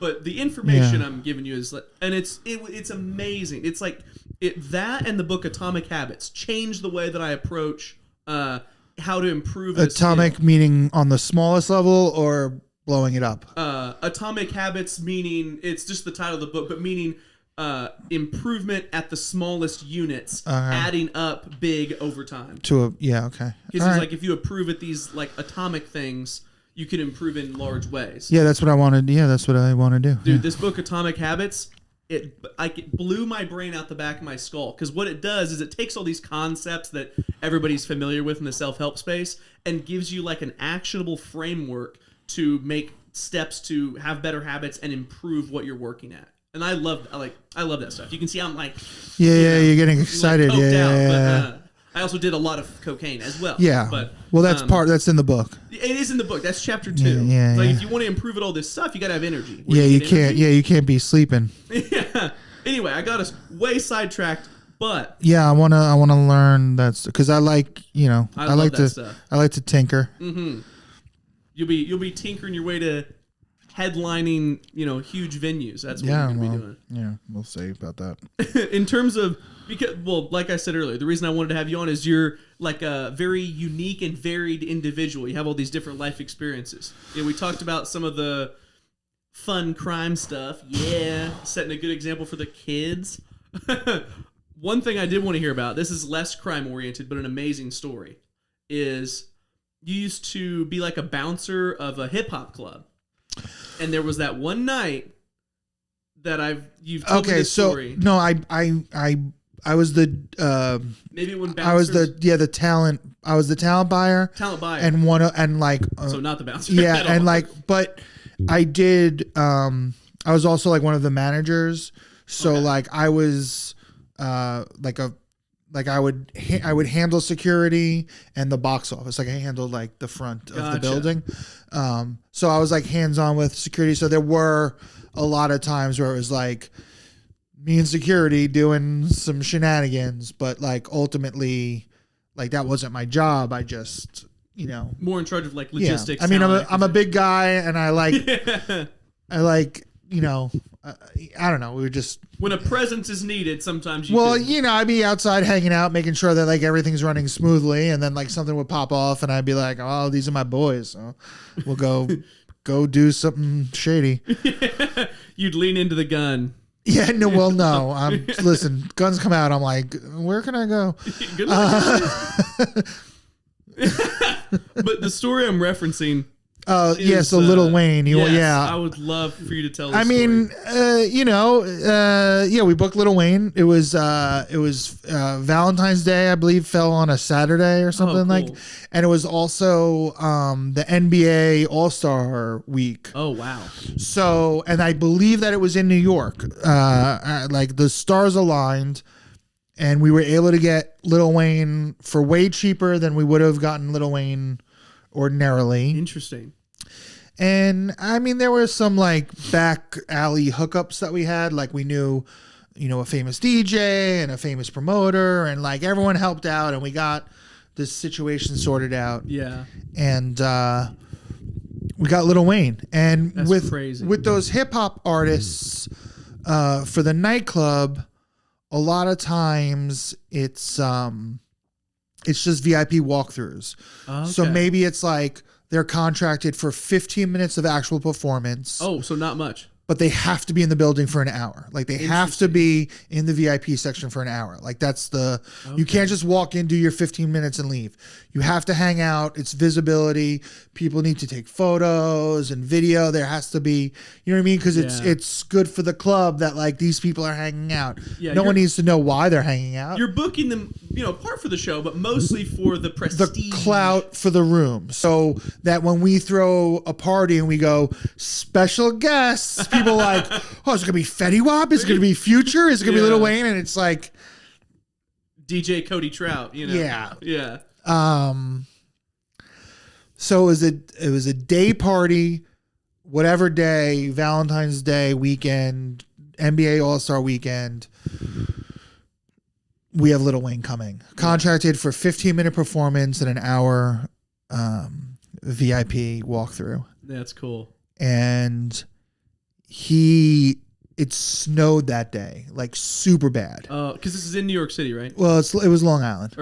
Okay, I keep saying so New York City and Long Island, not the same thing? Not the same thing. They're about Long Island. It's like we're like an appendage. It's like Edmond. It's like Oklahoma City to Edmond. Okay, basically. Okay, I'm just not familiar with the whole.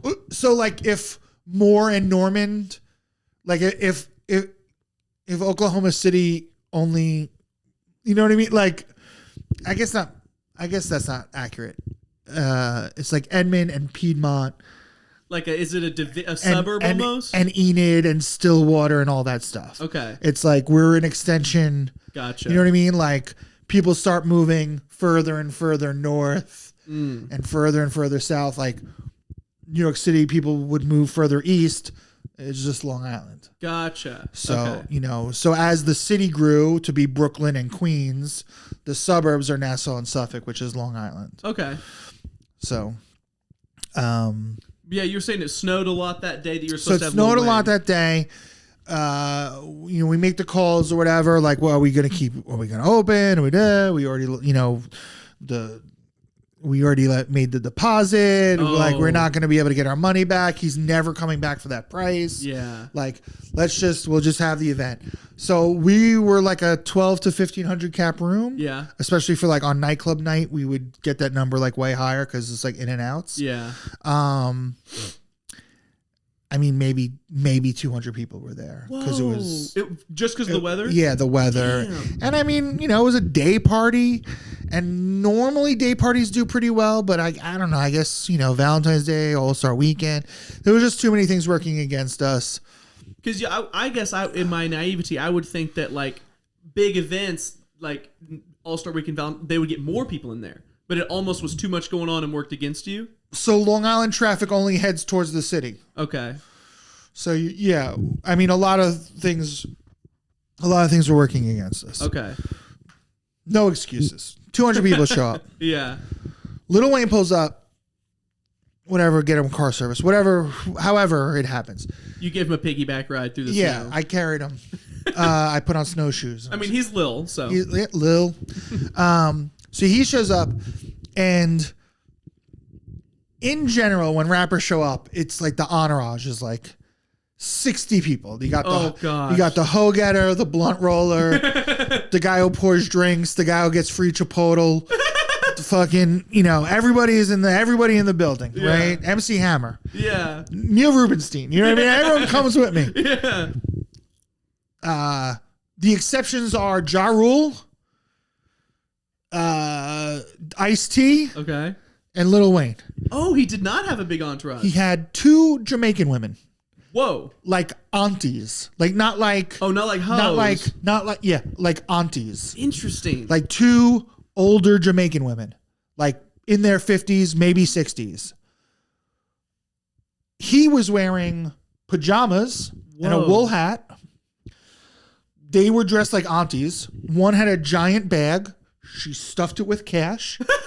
like when we paid them, she was the boss. They requested cash.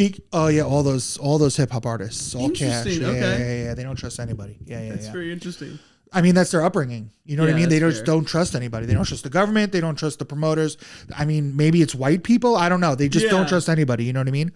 And what? That's this is a bad joke, but they heard your last name, like, oh.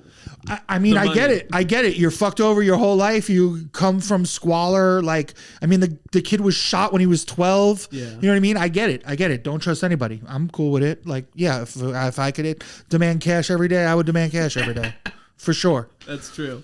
So she comes downstairs to get paid. She puts bricks of money in her bag. Damn. And she sits on the stage next to him holding her bag. Wow. That's her job. She's auntie money. She just fucking sits there with the bag. And then, we have our security guys that have to like stay with them. Yeah. The other auntie is like, whatever, doing business stuff. He comes in, he's already, I know background. I'm a fan. Yeah. So I know background information like Manny Fresh and Birdman, the guys who ran, what was the label? Cash Money Records? Yeah.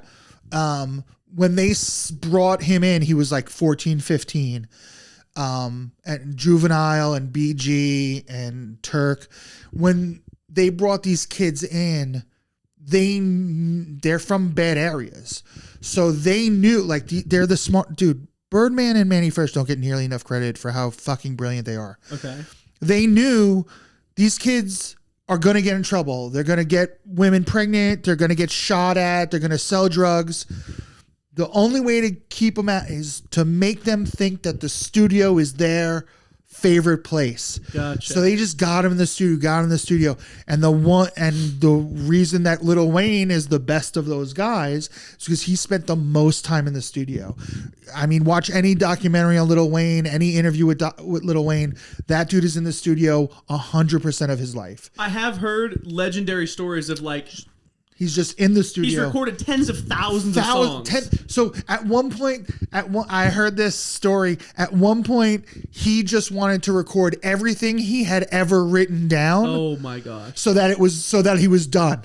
So that like everything is new now, and he just recorded like 10,000 bars. Oh my god! And like it's just out there. Like there's just freestyle upon freestyle upon freestyle of just him just reading what's in his books. Damn. Yeah, and now apparently, and I hear this about a lot of rappers, like he's so good now that like he doesn't even write anymore. He just like listens and he's like, all right, and he just fucking It's interesting you say that because one of my close friends is a engineer and producer.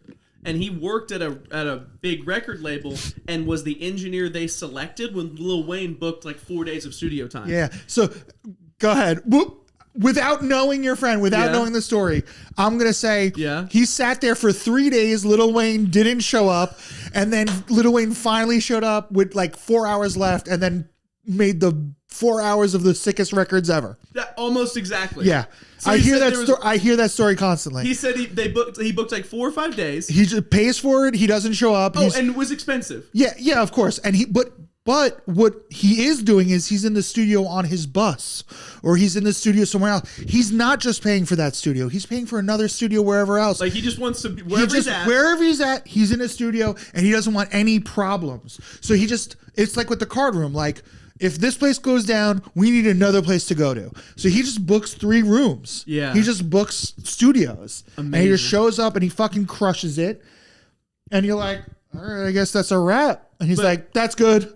But what you just like you were saying in the story, I don't know the details of any entourage or anything, but during recording time, they wanted as few people as possible in there. He doesn't. Yeah, he wanted to get in there and just go. Yeah, there was no writing. He just Yep. They called it punching in. Like he was just, Yeah. So he raps. He says his things. He doesn't like a line. He's like, I want to punch in that third line. He punches in that third line, and then he keeps going. Dude, he's a machine. The guy's name was Dale, and he said it was. Yeah. He's produced actually for a lot, or engineered for a lot of big art. He said he's never seen anything like it. So I mean, Lil Wayne. I mean, he's a top 10.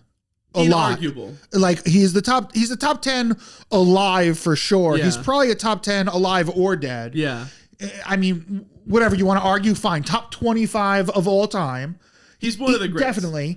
And he's at his peak 10 years ago. You know what I mean? Or 5 years ago. Whenever that story was, I'm sure he was at his peak. Yeah. I didn't mean so it's snowing. No, yeah. Lil Wayne shows up. So Lil Wayne shows up, no entourage, just the 2 aunties. He's got a yellow solo cup already. Yeah. A red solo cup already. He's got a blunt behind his ear. Oh, yeah. He comes on stage. His rider is an ace of spades and like some other bottle. So we bring him. We're like, hey, I'm like, hey, nice to meet you. We're over here. Come over here.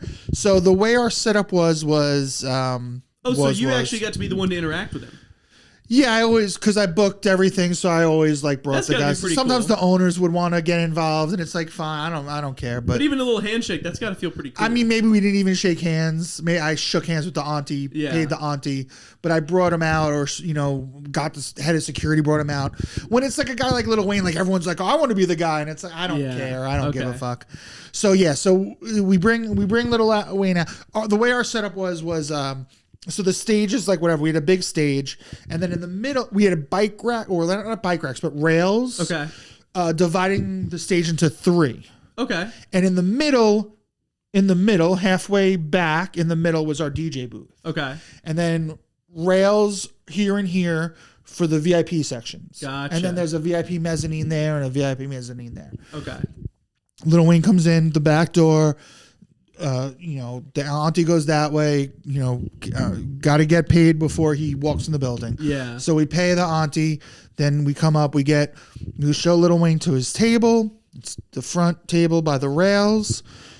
We give him his bottles. He pops the ace of spades immediately. He starts drinking the ace of spades out of the bottle, lights his pretty hardcore because ace of spades is like the most expensive. Yep. Starts smoking his blunt, lights his blunt.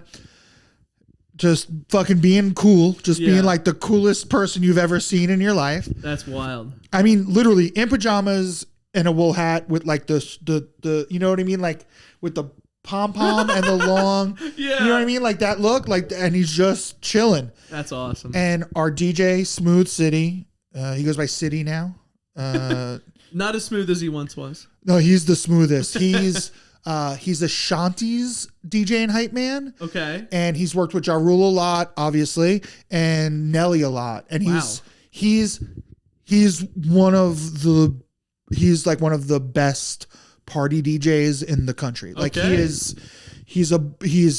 I mean, very interesting. he's unbelievable. He gets it started. Okay. Like Ashanti Ja Rule shows are like notorious for just being like parties because it's all hits and he's the sickest hype man ever. That's pretty cool. And he was our guy. Like he's my boy. Like he's a good dude. Like I had a YouTube show with him and this other DJ Foss Beats where like I would just ask them to like explain hip hop culture to me. Yeah, I like that. So he walks over to Lil Wayne. He gives him the microphone and he says, "When you're ready, just hit this button." Lil Wayne goes, "Just hit the button."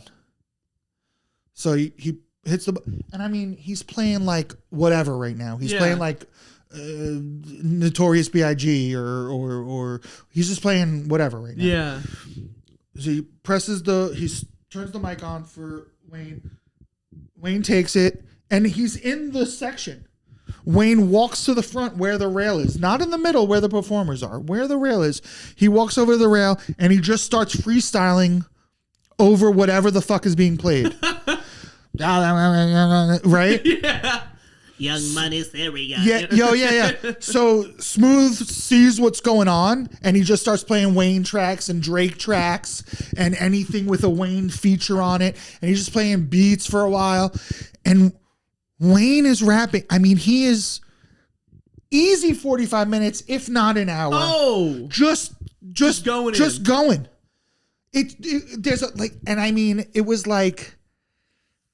I wish there was more footage of it. There's like one or two little videos, poorly filmed videos on YouTube of it. Like if you Google Lil Wayne Emporium Patchogue, there's like two videos of him. So this was the era before, but he had camera phones. It was. I mean, right it was right at the beginning of everyone it was right at the beginning of everyone filming everything. Yeah. So it was just like a little bit.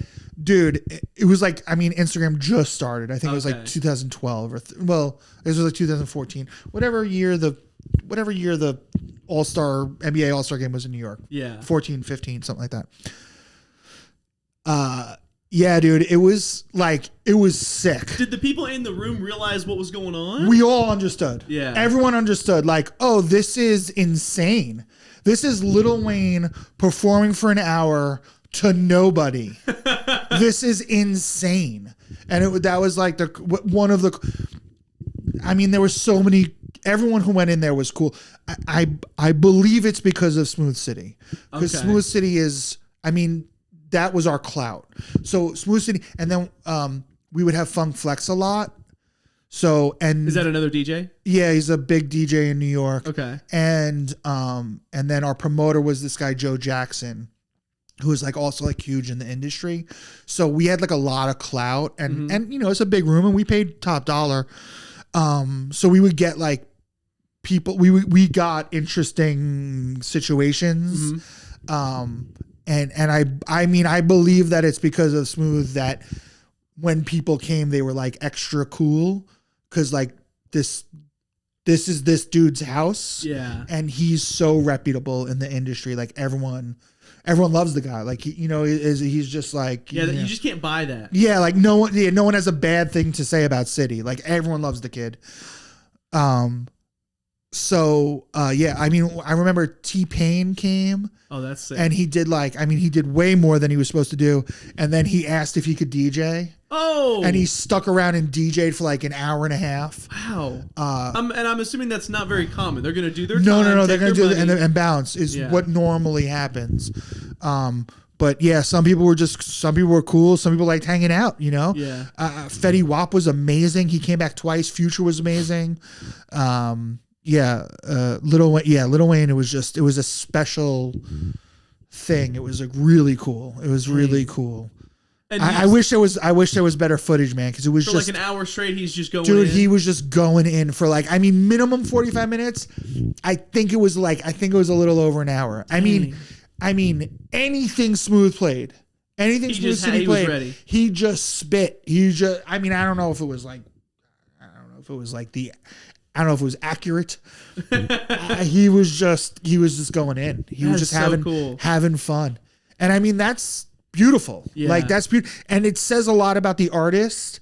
And then, when you hear more tale of him, you're like, oh, this dude's like this dude's like loves rap. He loves rapping. He loves, I sound so white being like, he loves to rap, but he does. He loves to fucking There's a spit difference bars. You know what I mean? Like somebody who's, famous for doing something and it's like something they His do could passion. be a superstar. Yeah. But he really loves making the music. And that's why he's the best to do it, which I imagine Eminem's the same way. I imagine Jay-Z's the same way.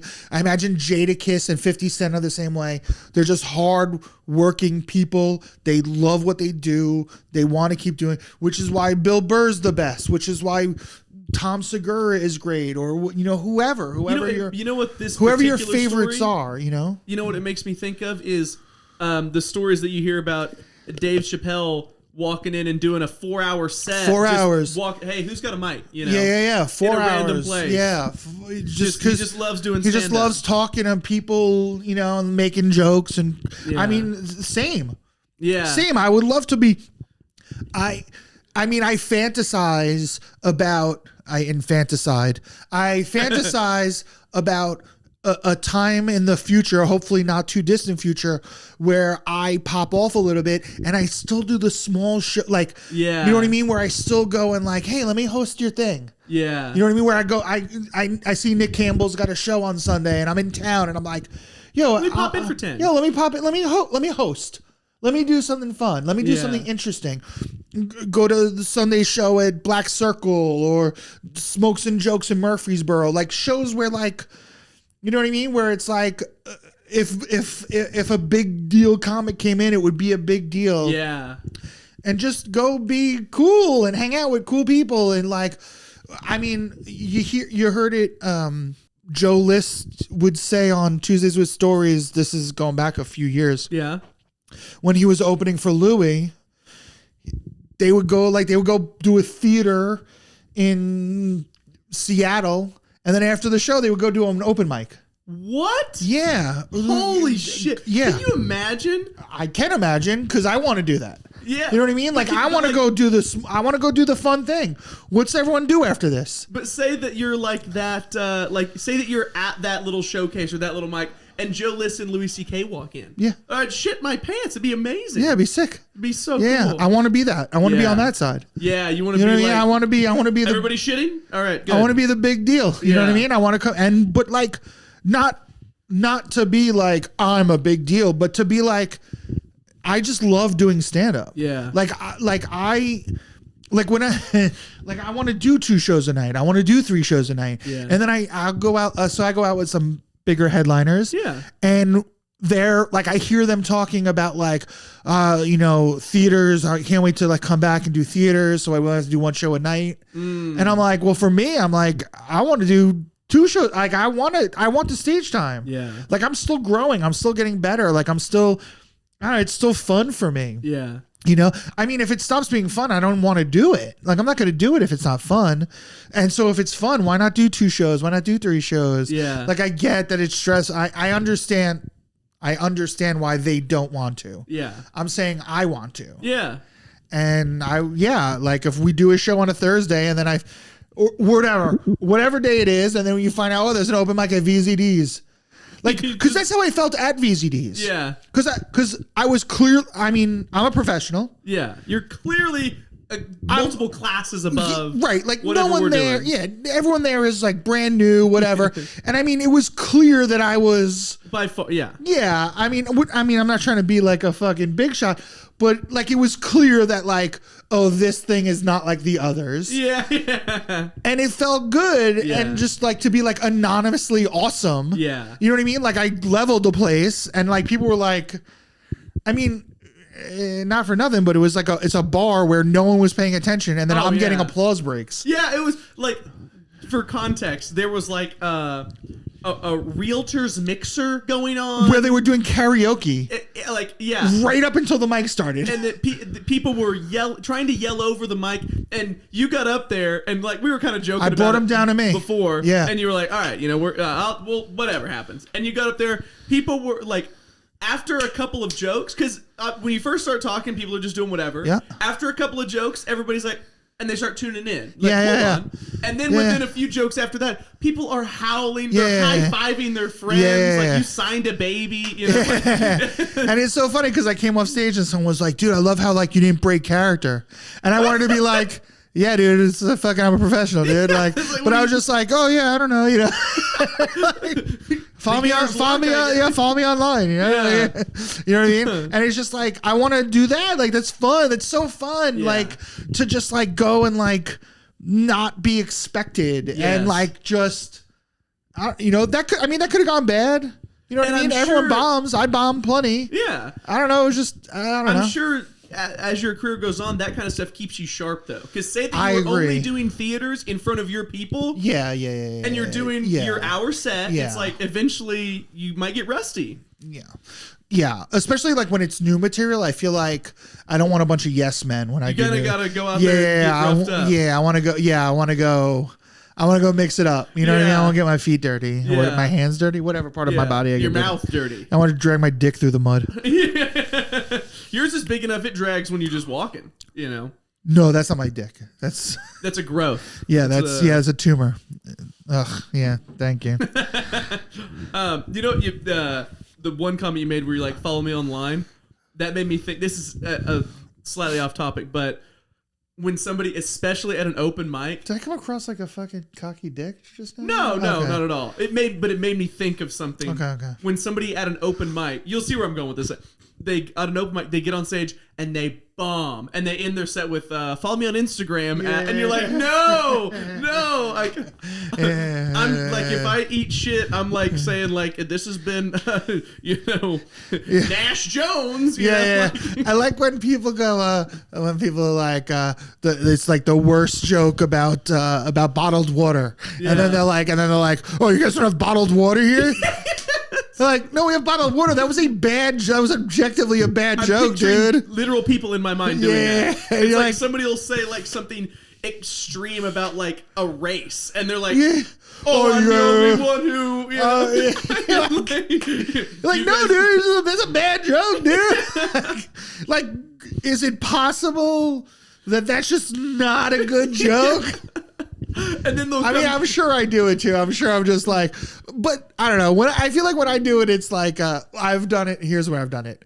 When like the room sucks, and I'm like, listen, I've done this set 1,000 times. Yeah, I know it's not me. I'm like, I've never seen you guys be an audience. So, gotcha. I mean, I have proof that I'm funny. Oh, that's actually funny. Yeah. You're like, I have proof that this is good. I don't have proof that you can listen. Yeah. Like, I need you guys to leave and come back with different people. Because this is bad. This is I remember a conversation we had the other night where I was saying, like, you know, never blame the crowd, do your thing. You're like, well. I'm like, never. Because you told me, you're like, well, for you, never blame the crowd. Yeah. He's like, I've done this. You said, I've done this thousands of times. Sometimes it is the crowd. You're like, but for you, no, it's never the crowd. Yeah, I mean, in theory, like you don't want to blame the crowd because you don't want to get like used to like that crutch of like, well, it's not me. It's not me. Yeah. Look, sometimes. Most of the time it's you. Yeah. Like I can go and look back at the video and be like, oh, you know what? They didn't like me. Like the jokes were never going to work because they didn't like me because I came on and I made fun of the host and they already liked the host. And now I'm the bad guy. You know what I mean? Or whatever reason they didn't like me. It's a Christian crowd and I came on and I said, I mumbled fuck the Pope into the microphone. You know? Whatever the case may be, like, yes, maybe. But I can objectively look and be like, no, I came on the same way I come on. That crowd blew. Yeah. You know what I mean? Or like when other comics are having a hard time too, and it's like, it's just this crowd just isn't ready to like, for whatever reason, they're just not having fun. They're not ready for the genius I'm imparting. Well, they just don't want to have fun, or whatever happened in the room sucked the energy out of the room, or whatever. The host was talking about rape, or whatever the fuck, whatever the fuck happened, you know. And you're just like, all right, well, we just chalked this up to a bad day. Like one of my favorites, and this is not what you do. It just reminded me of this when you were talking about blaming the crowd. One of my favorites is when a comedian gets up and at my level, which is mostly open mics, I see it most often when they're saying like super outrageous, edgy things with no real punchlines or anything. And then like, oh, you gotta don't. And then they say, oh, it's a comedy show. You need to come here to fucking laugh. And then, oh my gosh, that reminds me of a story. This is so this was at the Othello's open mic. For anybody that doesn't know, this is an open mic in Norman, Oklahoma that is in the back of a pizza place. And it can go a little sideways. That's not with no lights. Yeah, there's no light. There's no stage light. The lights are on the audience. The stage is in complete darkness. And so it can go a little sideways. It's still a fun mic. I have a lot of fun at Othello's. I've never had fun there. I think that just speaks to our different levels of like. One time I didn't have a bad time, but that was because I didn't go up. You just hung out. Yeah, me and Andrew showed up. Adrian was like, "Oh, you guys want to go up?" Yeah. And I was like, "No." And it's because it starts at 10. Yeah, you're yeah. At like 20, like you go up after midnight. Yeah. There's nobody there. And he would have bumped, and I don't want to. Yeah. Especially like I saw like the list. It was like the next people to go up were like JJ, Brandon, and you. And I was like, well, I don't want to bump the guys that work the hardest in this for the scene, and I don't want to bump my buddy. So I was like, yeah, don't worry. I was like, I'm good. I'm not going up later. We're good. And Andrew at first was like, I'll go. And I was like, listen, if I'm not going, you're not going. That's really funny. I could see Andrew being like, fuck them. Fuck all those guys. I'll do 15. Yeah. I was like, I can't bump Brandon. The guy, the guy busts his hump to find venues that like other people shut down. You know what I mean?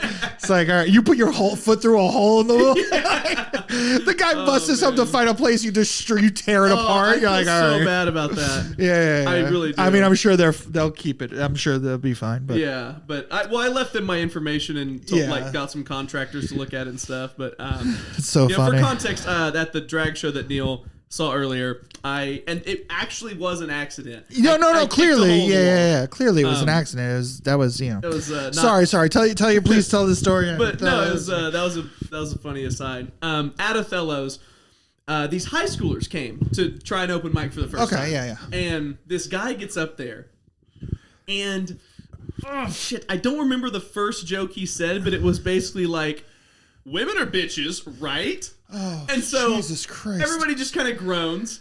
And from there, because I like, oh no, I remember. Oh my God, I remember. It was even worse than that. So he goes, this was amazing. I was there, and me and Ava C saw the whole thing. Okay. She's the perfect person to witness something crazy with, because she'll like get excited. You know, she's like, oh shit. He got up on the mic and he said, so I was at a party, and this, oh fuck, I gotta remember the cadence of it because it was so crazy. He goes, I was at a party last weekend, and this fat bitch was there. Oh my God.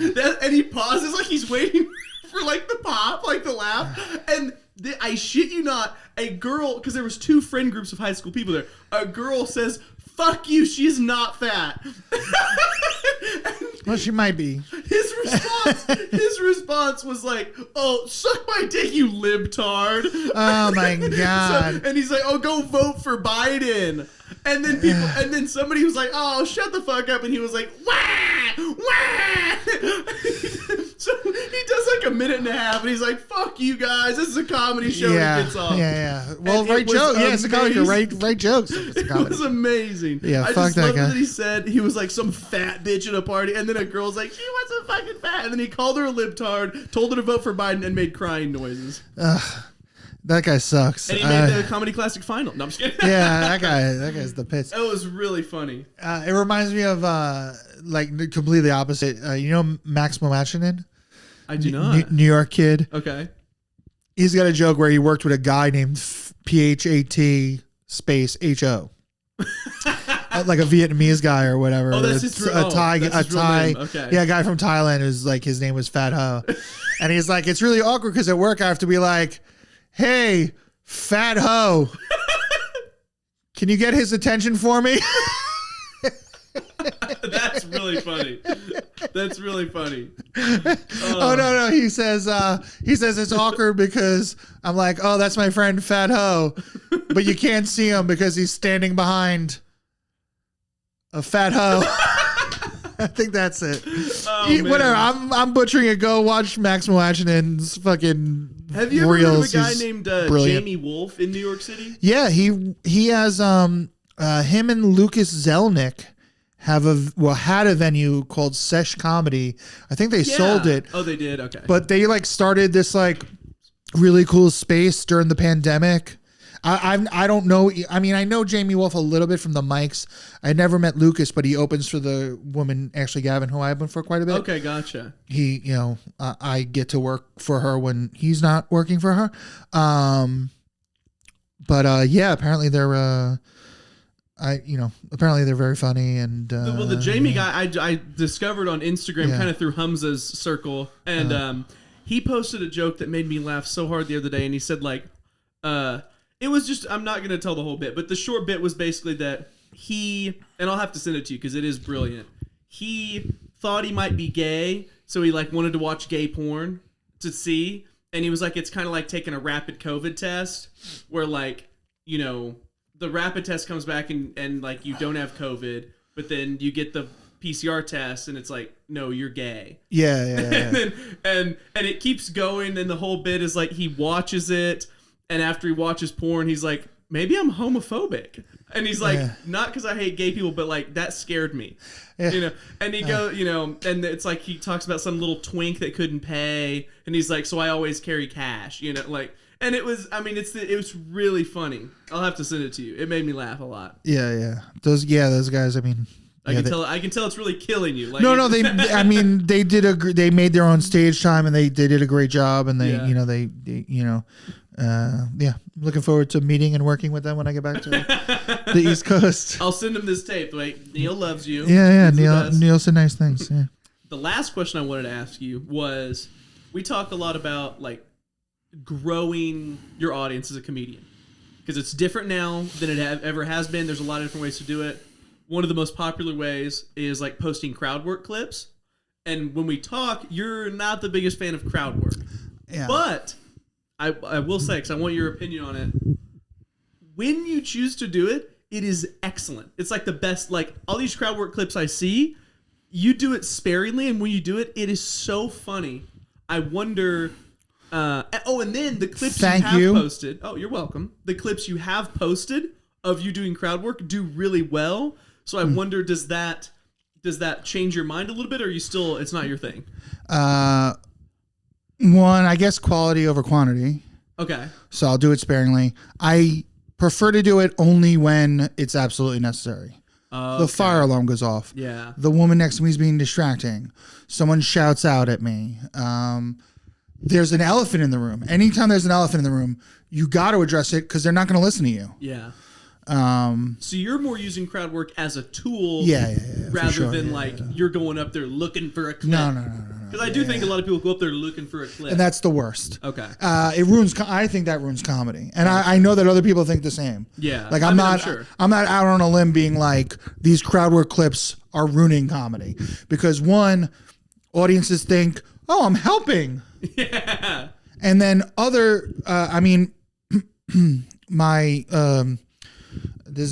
talk about her all the time now. Amy Hawthorne, she used to book Punchline in San Francisco. She used to book New York Comedy Club. Okay. She's a brilliant comedic mind. Okay. She understands comedy at a level we'll never understand it at. Interesting. But she's not a because practitioner. because she's on the industry side. Gotcha. But she's seen so much comedy. Gotcha. Every night of her life she's in a comedy club, whether it's the one she's working at or going to see other people. She knows comedy on a level that we don't understand, right? And she posts these like an AMA videos where she's just like, today we're going to talk about how to get booked. What's your video like? She has a theory on credits that not changed my mind, but made me think about my theory on credits and whatever. What's her theory on credits? So I think credits are distracting. Like if you say like, oh, you've seen him on, for me, you've seen him on Flight of the Conchords. They haven't seen me on Flight of the Conchords. And then they're going to look at their friend and be like, I don't know this guy from Flight of the Conchords. I thought those guys are New Zealand. This guy's fucking from New York. Like, what? I think it's distracting. She says that it gives, credibility. It makes the audience tune in. It also gives yourself worth. Be proud of your accomplishments. Ah. Okay. So there's some positives. Okay. Sure. I have to sort that out, but it did make me rethink. I have to think about it. She said, so she has a video where she's like, the audience fucking hates it because, comedy fans hate it because the non-comedy fans think that they're helping. It ruins shows. And she says when she books people for like 15-minute spots at the New York Comedy Club or whatever, they come in, set up the camera, and they just do crowd work, hoping to get a clip. Yeah. And she says that's not why I booked you. Yeah. I booked you because you have funny jokes, not because you're gonna talk. Listen, if that guy was more interesting than you, he would be up here. Oh. Your entertainment. I'm paying you to entertain. I'm being paid to entertain. If that guy, and what I think about the clips that we see, and I don't want to name names, right? Yeah, yeah. But the clips that we see more often than not, and I'm not talking about Phil Hanley or Todd Barry or any of these greats, Adam Ray, great crowd work guys, Big J, obviously. Yeah. I'm not talking about those guys. I'm talking about my level and below. They're just trying to use it to like get any type of traction. That are trying to get traction. A lot of times in these videos, they're not the funny ones. Yeah. And not only all the things that Amy says at Comedy Groupie on Instagram. Okay, I need to go look. Definitely look her up. GROUPIE or PY? IE. Okay. If you're a comedy fan, if you're a comedy practitioner, watch her. She's brilliant. Absolutely And brilliant. you got to meet her personally as well? I worked for her. She booked. Nice. She books New York. She used to book New York Comedy Club. I didn't know if that was like way back when. Or yeah, no, when that's how I got into New York Comedy Club. I auditioned for her. Yeah. Gotcha. In addition to all the things she says, what happens ultimately is when the audience member is the one getting the laugh, which in a lot of these cases that is. Yeah. In my videos, it is not. Right. I am the funny one. Yeah. You paid me to be funny. I'm going to be funny. In a lot of these cases, when the audience member is the funny one, it discredits the stage. And the most important thing in a comedy show is that the audience trusts the stage, which is why the host comes out and says, we have a great show. Believe me, this is the most fun you can have tonight. Okay. Trust this stage, which is why a place like the Stand or New York Comedy Club or the Cellar has return business, which is why Bricktown has return business. People go to shows all the time. People go back to Bricktown over and over again. I know plenty of people who are like, oh, I saw you with this person. Are you going to be there this week? I'm going this week. Plenty of people because they trust the stage, because the venue and the comics have made it so that anyone who touches this stage has earned their position on this stage, which is why I get mad when people put their feet up on the stage. Even I'm like, hey, this is my stage. I earned this Somebody fucking thing. Somebody did that at the Anthony Jeselnik show. Did he fucking?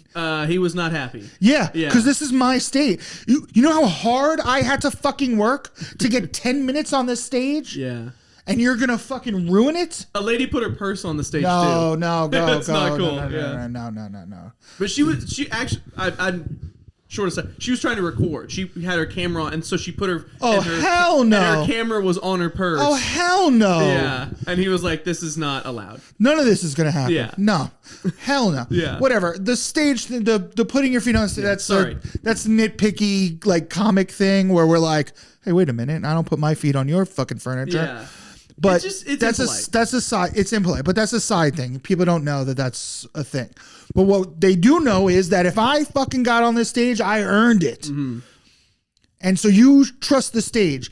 And then if I am not funnier than the guy in the third row, you're going to be like, well, anybody can fucking do this. Yeah. These guys aren't fucking funny. That guy's funny. Yeah. And I've seen it so many times.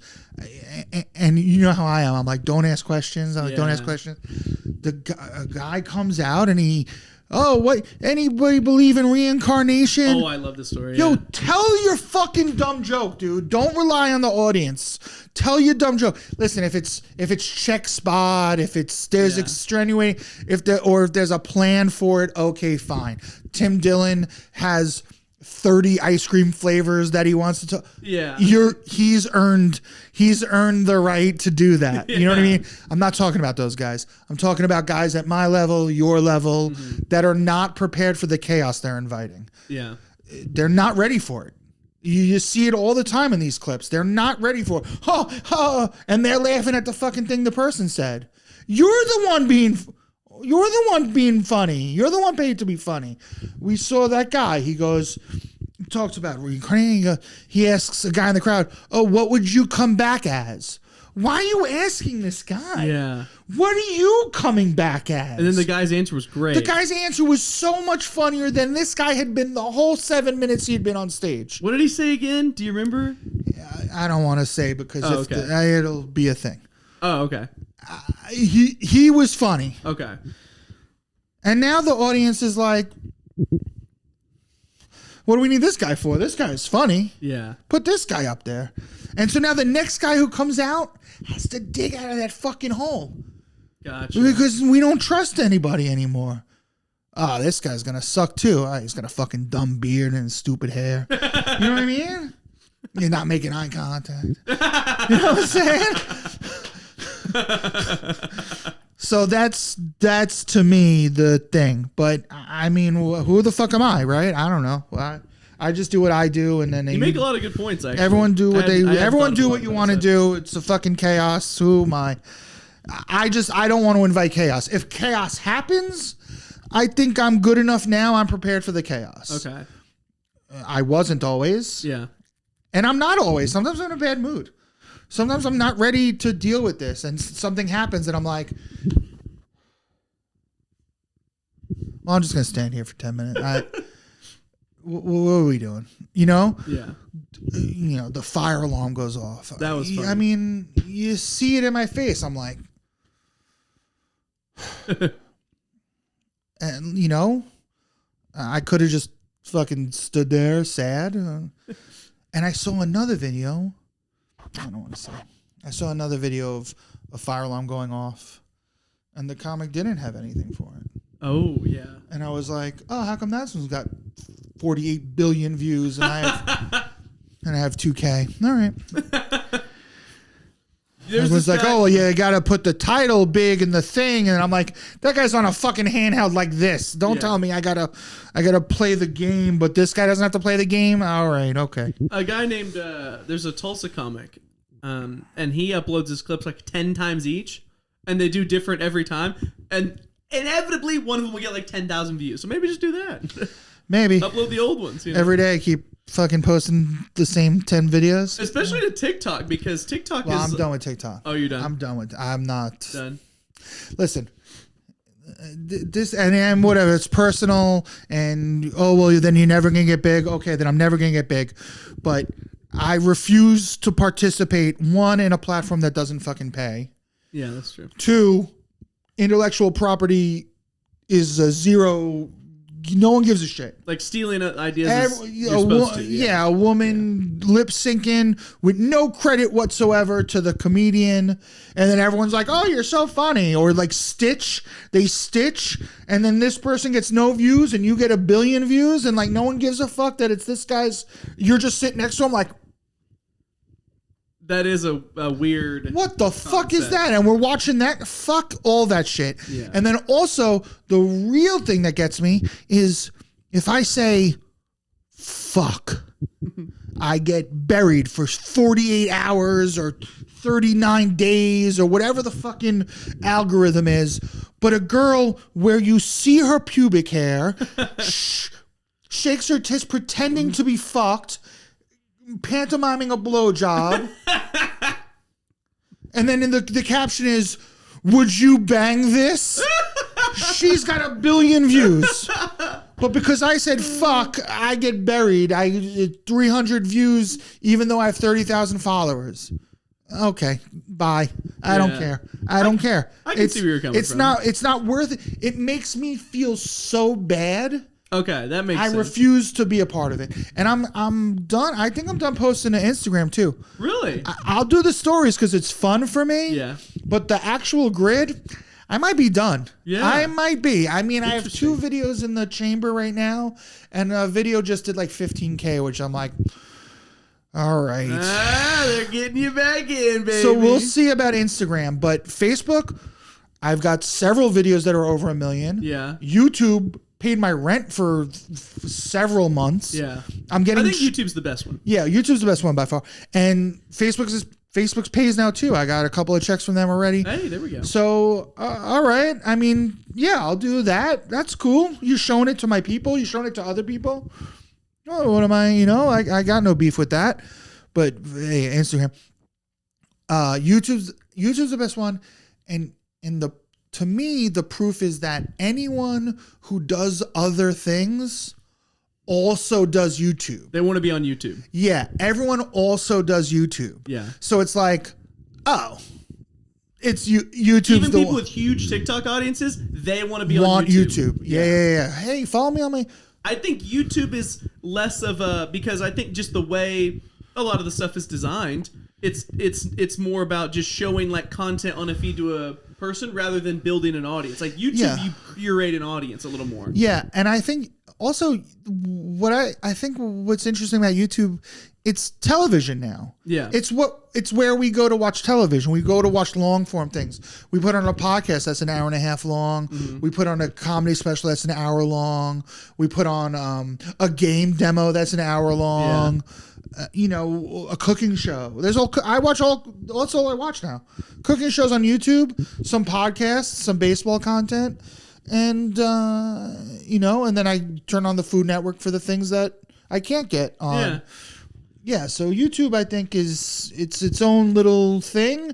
It's in its own space. The king, yeah. It's in its own space, and they're very good to the creators. They are. I mean, if you get to a certain level, you can use their studio for free. They have partnerships with like B&H has like gear that you can rent for free if you're at a certain level. You get plaques for certain milestones. That's cool. Everybody wants a plaque. Yeah, I want a plaque. Sure, yeah, that's cool. Hang right here. Yeah, like or it would be. I don't know where it would be. It would be somewhere. Yeah, fucking plaque. This is stupid anyway. I don't know. No one wants a plaque. That's dumb. But I hear you, especially stupid Neil. Especially if like posting to TikTok and Instagram, it's like if it's getting no traction, it's whatever. But like it's getting no traction, and it's making me sad. It's making me feel bad about myself. I think that's the key. Is like if it's actively negatively affecting you when it's not even your main goal. Your main goal is to be great at stand up. Yeah, I am a huge fan of my friends. Yeah. I want everyone to blow up. I want everyone to be fucking famous. I want you to be so famous, so big, and then I can be like, hey, can I open for you? Like, I'm fine opening for my friends for the rest of my life. I don't care. I'll be a comic's favorite comic. Yeah. No sweat. Yeah. No sweat. I got no beef with that. But there's something about Instagram where I see my buddies getting traction and blowing up, and I'm like, what the fuck? Everyone gets to blow up but me?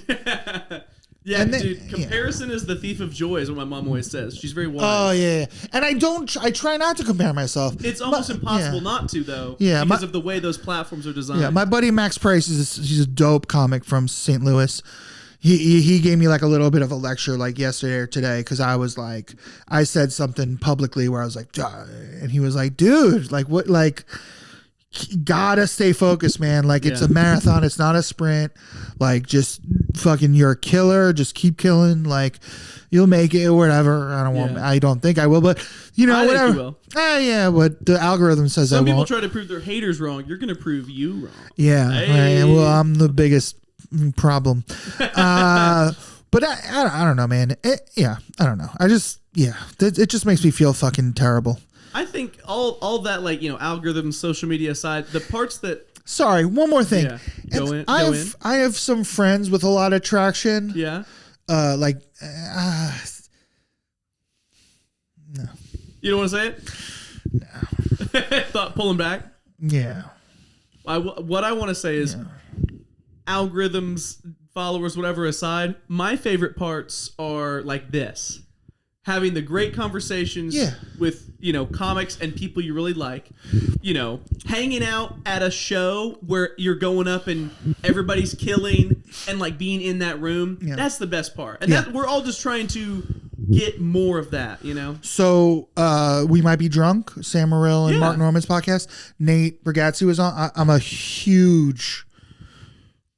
Nate's on my Rushmore probably. Yeah, I remember the night his newest special came out. I texted you and you were like, "Oh, already watched it." Oh yeah, watched it twice the first night. Yeah. Yeah, it was so good. Watched it once just to watch it, to laugh, and then watched it again to analyze. I've watched it probably like 10 times. God, I've watched all his specials a million times. I remember I worked with him quite a bit when he was in New York, and I was just starting out. Yeah, like I've seen him. That's cool. I've seen him a million times live. Like I got to do Zany's new material a night that he did a drop in. Cool. I'm a big fan, a big fan. Where was I going with this? Oh, he was on We Might Be Drunk. Yeah. And him and Sam both were saying, like, so Mark was like, why do you have the bus? Why don't you fly?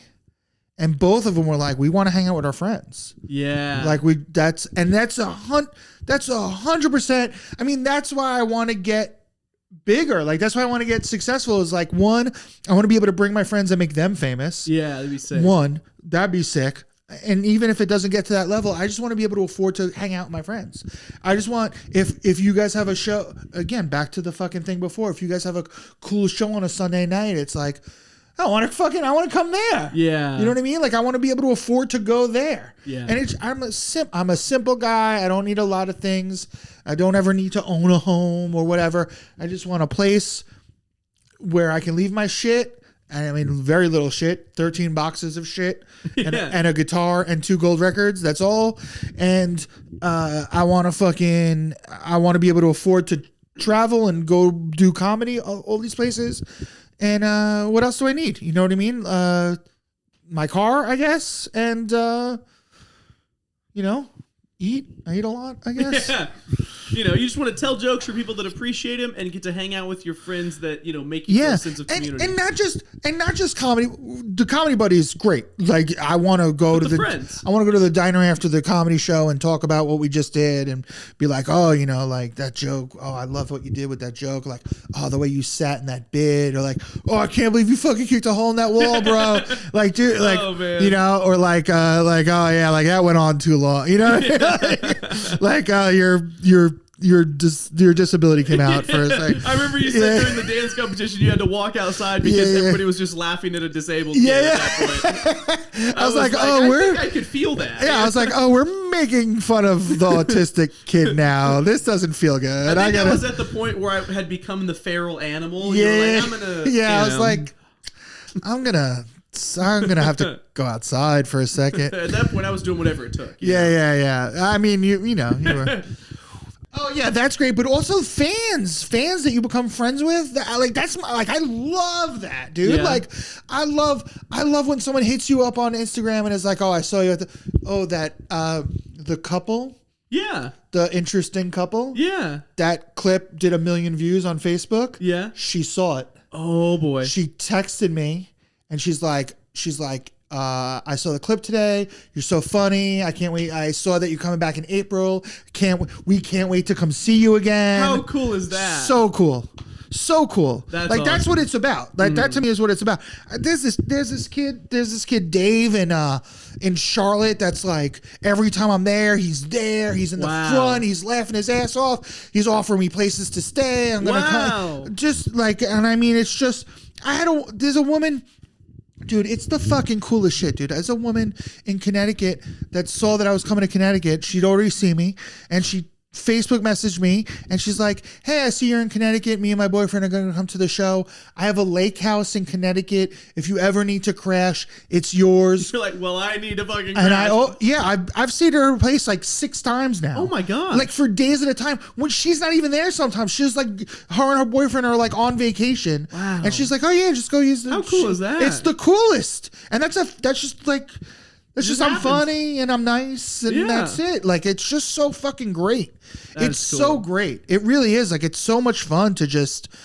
I tell jokes and I make people put people in a good mood, and then they put me in a good mood. Yeah. It's fucking killer, man. I love it. Several. I mean, that's not she was the first. Yeah. And I definitely was like, are you going to misery me? Yeah, I'm going to be trapped. And then, like, I started thinking about it. I was like, you know what? That's not bad either. like she's going to feed me. She's going to bathe me. Right? I'm like, could you just not break the ankles? I'll stay here. Trust me, I'm staying. Like, you're going to feed me and bathe me. Like, I'll write the jokes. And then at one point, she's just like, all right, you can go now. And I'm like, but I'm not finished writing the book. She's like, no, bye. Oh, that's good. That'd be a fun twist on that. She's like, this isn't what I thought it would be. This guy sucks. This guy's a real pain in the dick. She's like, this is not. You got to go. Oh, I'm like, but I haven't finished the novel. She's like, I could care less. What is it? He turns into a lamp monster and he eats it. I don't care. Get the fuck out of here. Yes, but that is really cool. That happens quite a bit where people like come out to see me. I become friends with them and they come out. I love that. That's the fucking coolest. The people that I've met in my life. There's this dude, Oliver Carding. You can leave all these names in. These are fun. Okay. There's this dude, Oliver Carding. I don't remember the exact story, but it's something to the effect of, and I've done this a billion times to a billion people. I don't care. Like, I'm like a big guest list guy and sneak people in. Like, I don't care. You know what I mean? Like, the promoters make their money. Yeah. You know, like, I just, if a guy's stuck outside, we'll get you in. Maybe bleep all that. But I was in England with a band, and these 16-year-old kids couldn't get in, and they're in the back, and we're just outside. I'm with someone smoking a cigarette. I'm not this person. The 16-year-olds are smoking. You're not. They might be too. It's England. Who knows? Unfiltered cigarettes. All right, whatever. So we're outside, and these kids are like, we're mad chaffed mates. We can, whatever the fuck language they speak. Mad chaff, we can't get in the venue, Yeah. And I'm like, well, this door's open. And they're like, what? And I'm like, no, that door's open. And they're like, wait, what? And I'm like, that door's open, You're dude. like, I'm not going to say it anymore. I don't know what else I can say to you. Like, that door's open. And I just turned my back, kind of. Yeah. And they like all ran in. Oh, hell yeah. That was it. 10 years later. Yeah. I'm at Broadway Comedy Club in New York City. And there's a fucking English bloke on the stairs with his fucking suitcases. He's like, oh, I'm in town for work. You stuck me into a... It was the same guy? Yeah. Yeah. And he remembered you after all that time? Yeah, he'd been following me on Instagram the whole time. Oh my gosh. I mean, maybe we spoke once or twice, but still, I mean, 10 years? Yeah. Yep. What an incredible story. Maybe 8 years. Still, I mean, it doesn't matter. Mm-hmm. It reminds me of those stories, like those fake Facebook stories, like, I saved this guy at the lake and then I had a heart attack 20 years later. He was my doctor. No. It really happened. Well, I mean, he didn't save my life, but he came to a show. Still. Yeah. Yeah. Good guy. We still talk. Yeah. That's pretty awesome. Yeah. Yeah. I love that story. I love and I have, that's fun. Yeah, that's cool. The lady who has the brewery in the middle of nowhere, Maryland, who found me on Facebook and had me come down to do a show. All the things. It's just, this is the best thing. That stuff's all I get lonely, but these people really make it. It's it's like the lows are worth the highs, or the highs are worth the lows. For sure. Yeah. That's what I mean.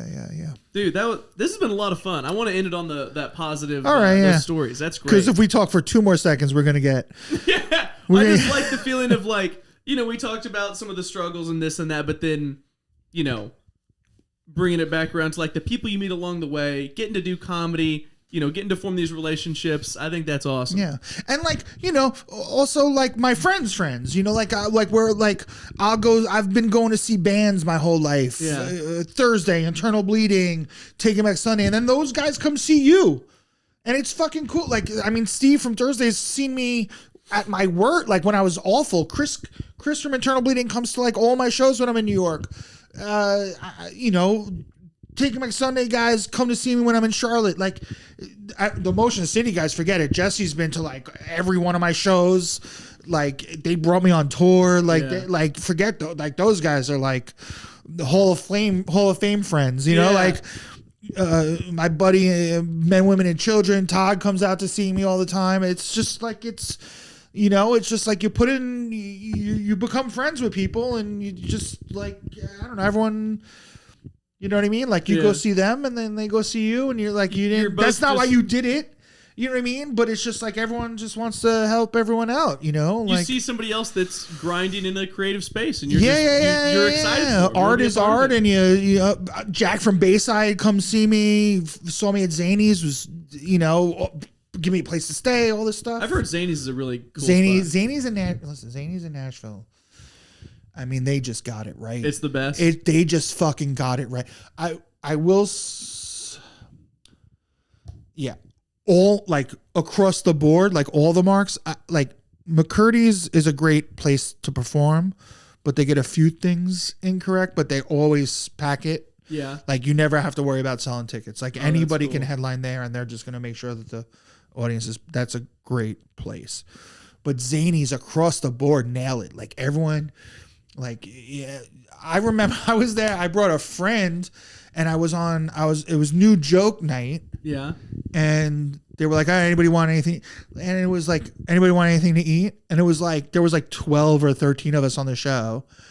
And I was like, "Really? Like, you're going to feed 13 people?"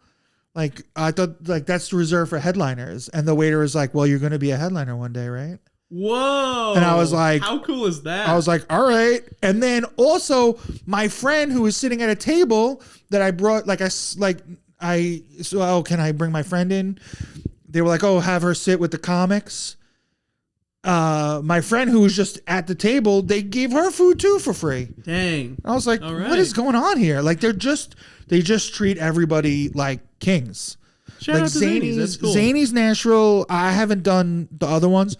Zany's, and the woman who books it is a gem, and the whole staff is killers. The whole staff is just sweet, nice people, good people. They treat you like they treat everyone the same. Like they treat me like they treat the biggest guy. Like they're so cool. They're so cool. I couldn't say enough things about that place. Good. Well, good for Zany's Nashville. I like that some of the people you've met along the way have made the journey sweeter and more worth it, dude. Thank you for doing this. No, really thanks for having me, man. This is a lot of fun. Thanks for your friendship too. You were, I came here as an orphan, and I feel like I have a little family here now. Dude, for sure. Yeah, I'm excited. Thank you again. Thank you for your friendship and your knowledge. Thanks for being a friend, and yeah. I'm excited to see what you do next. I'm excited to see what you do next. Yeah. I'm gonna give it my all. I'm gonna use what you've taught me and make waves. A lot of times I feel like I'm wasting breath on people, and so I don't ever I just don't say anything. You know what I mean? It's not like, wasted on me. I promise. Yeah. Like someone comes on stage and they're like, "Oh, what is that?" And then like you don't want notes. You just want to tell me your bit again. You know what I mean? Like I can tell like it's like you give what I say value, and I'm like, oh, well, maybe what I say has value. It absolutely does. Yeah. Thank you for doing this, man. No, thank you. We'll see you next time.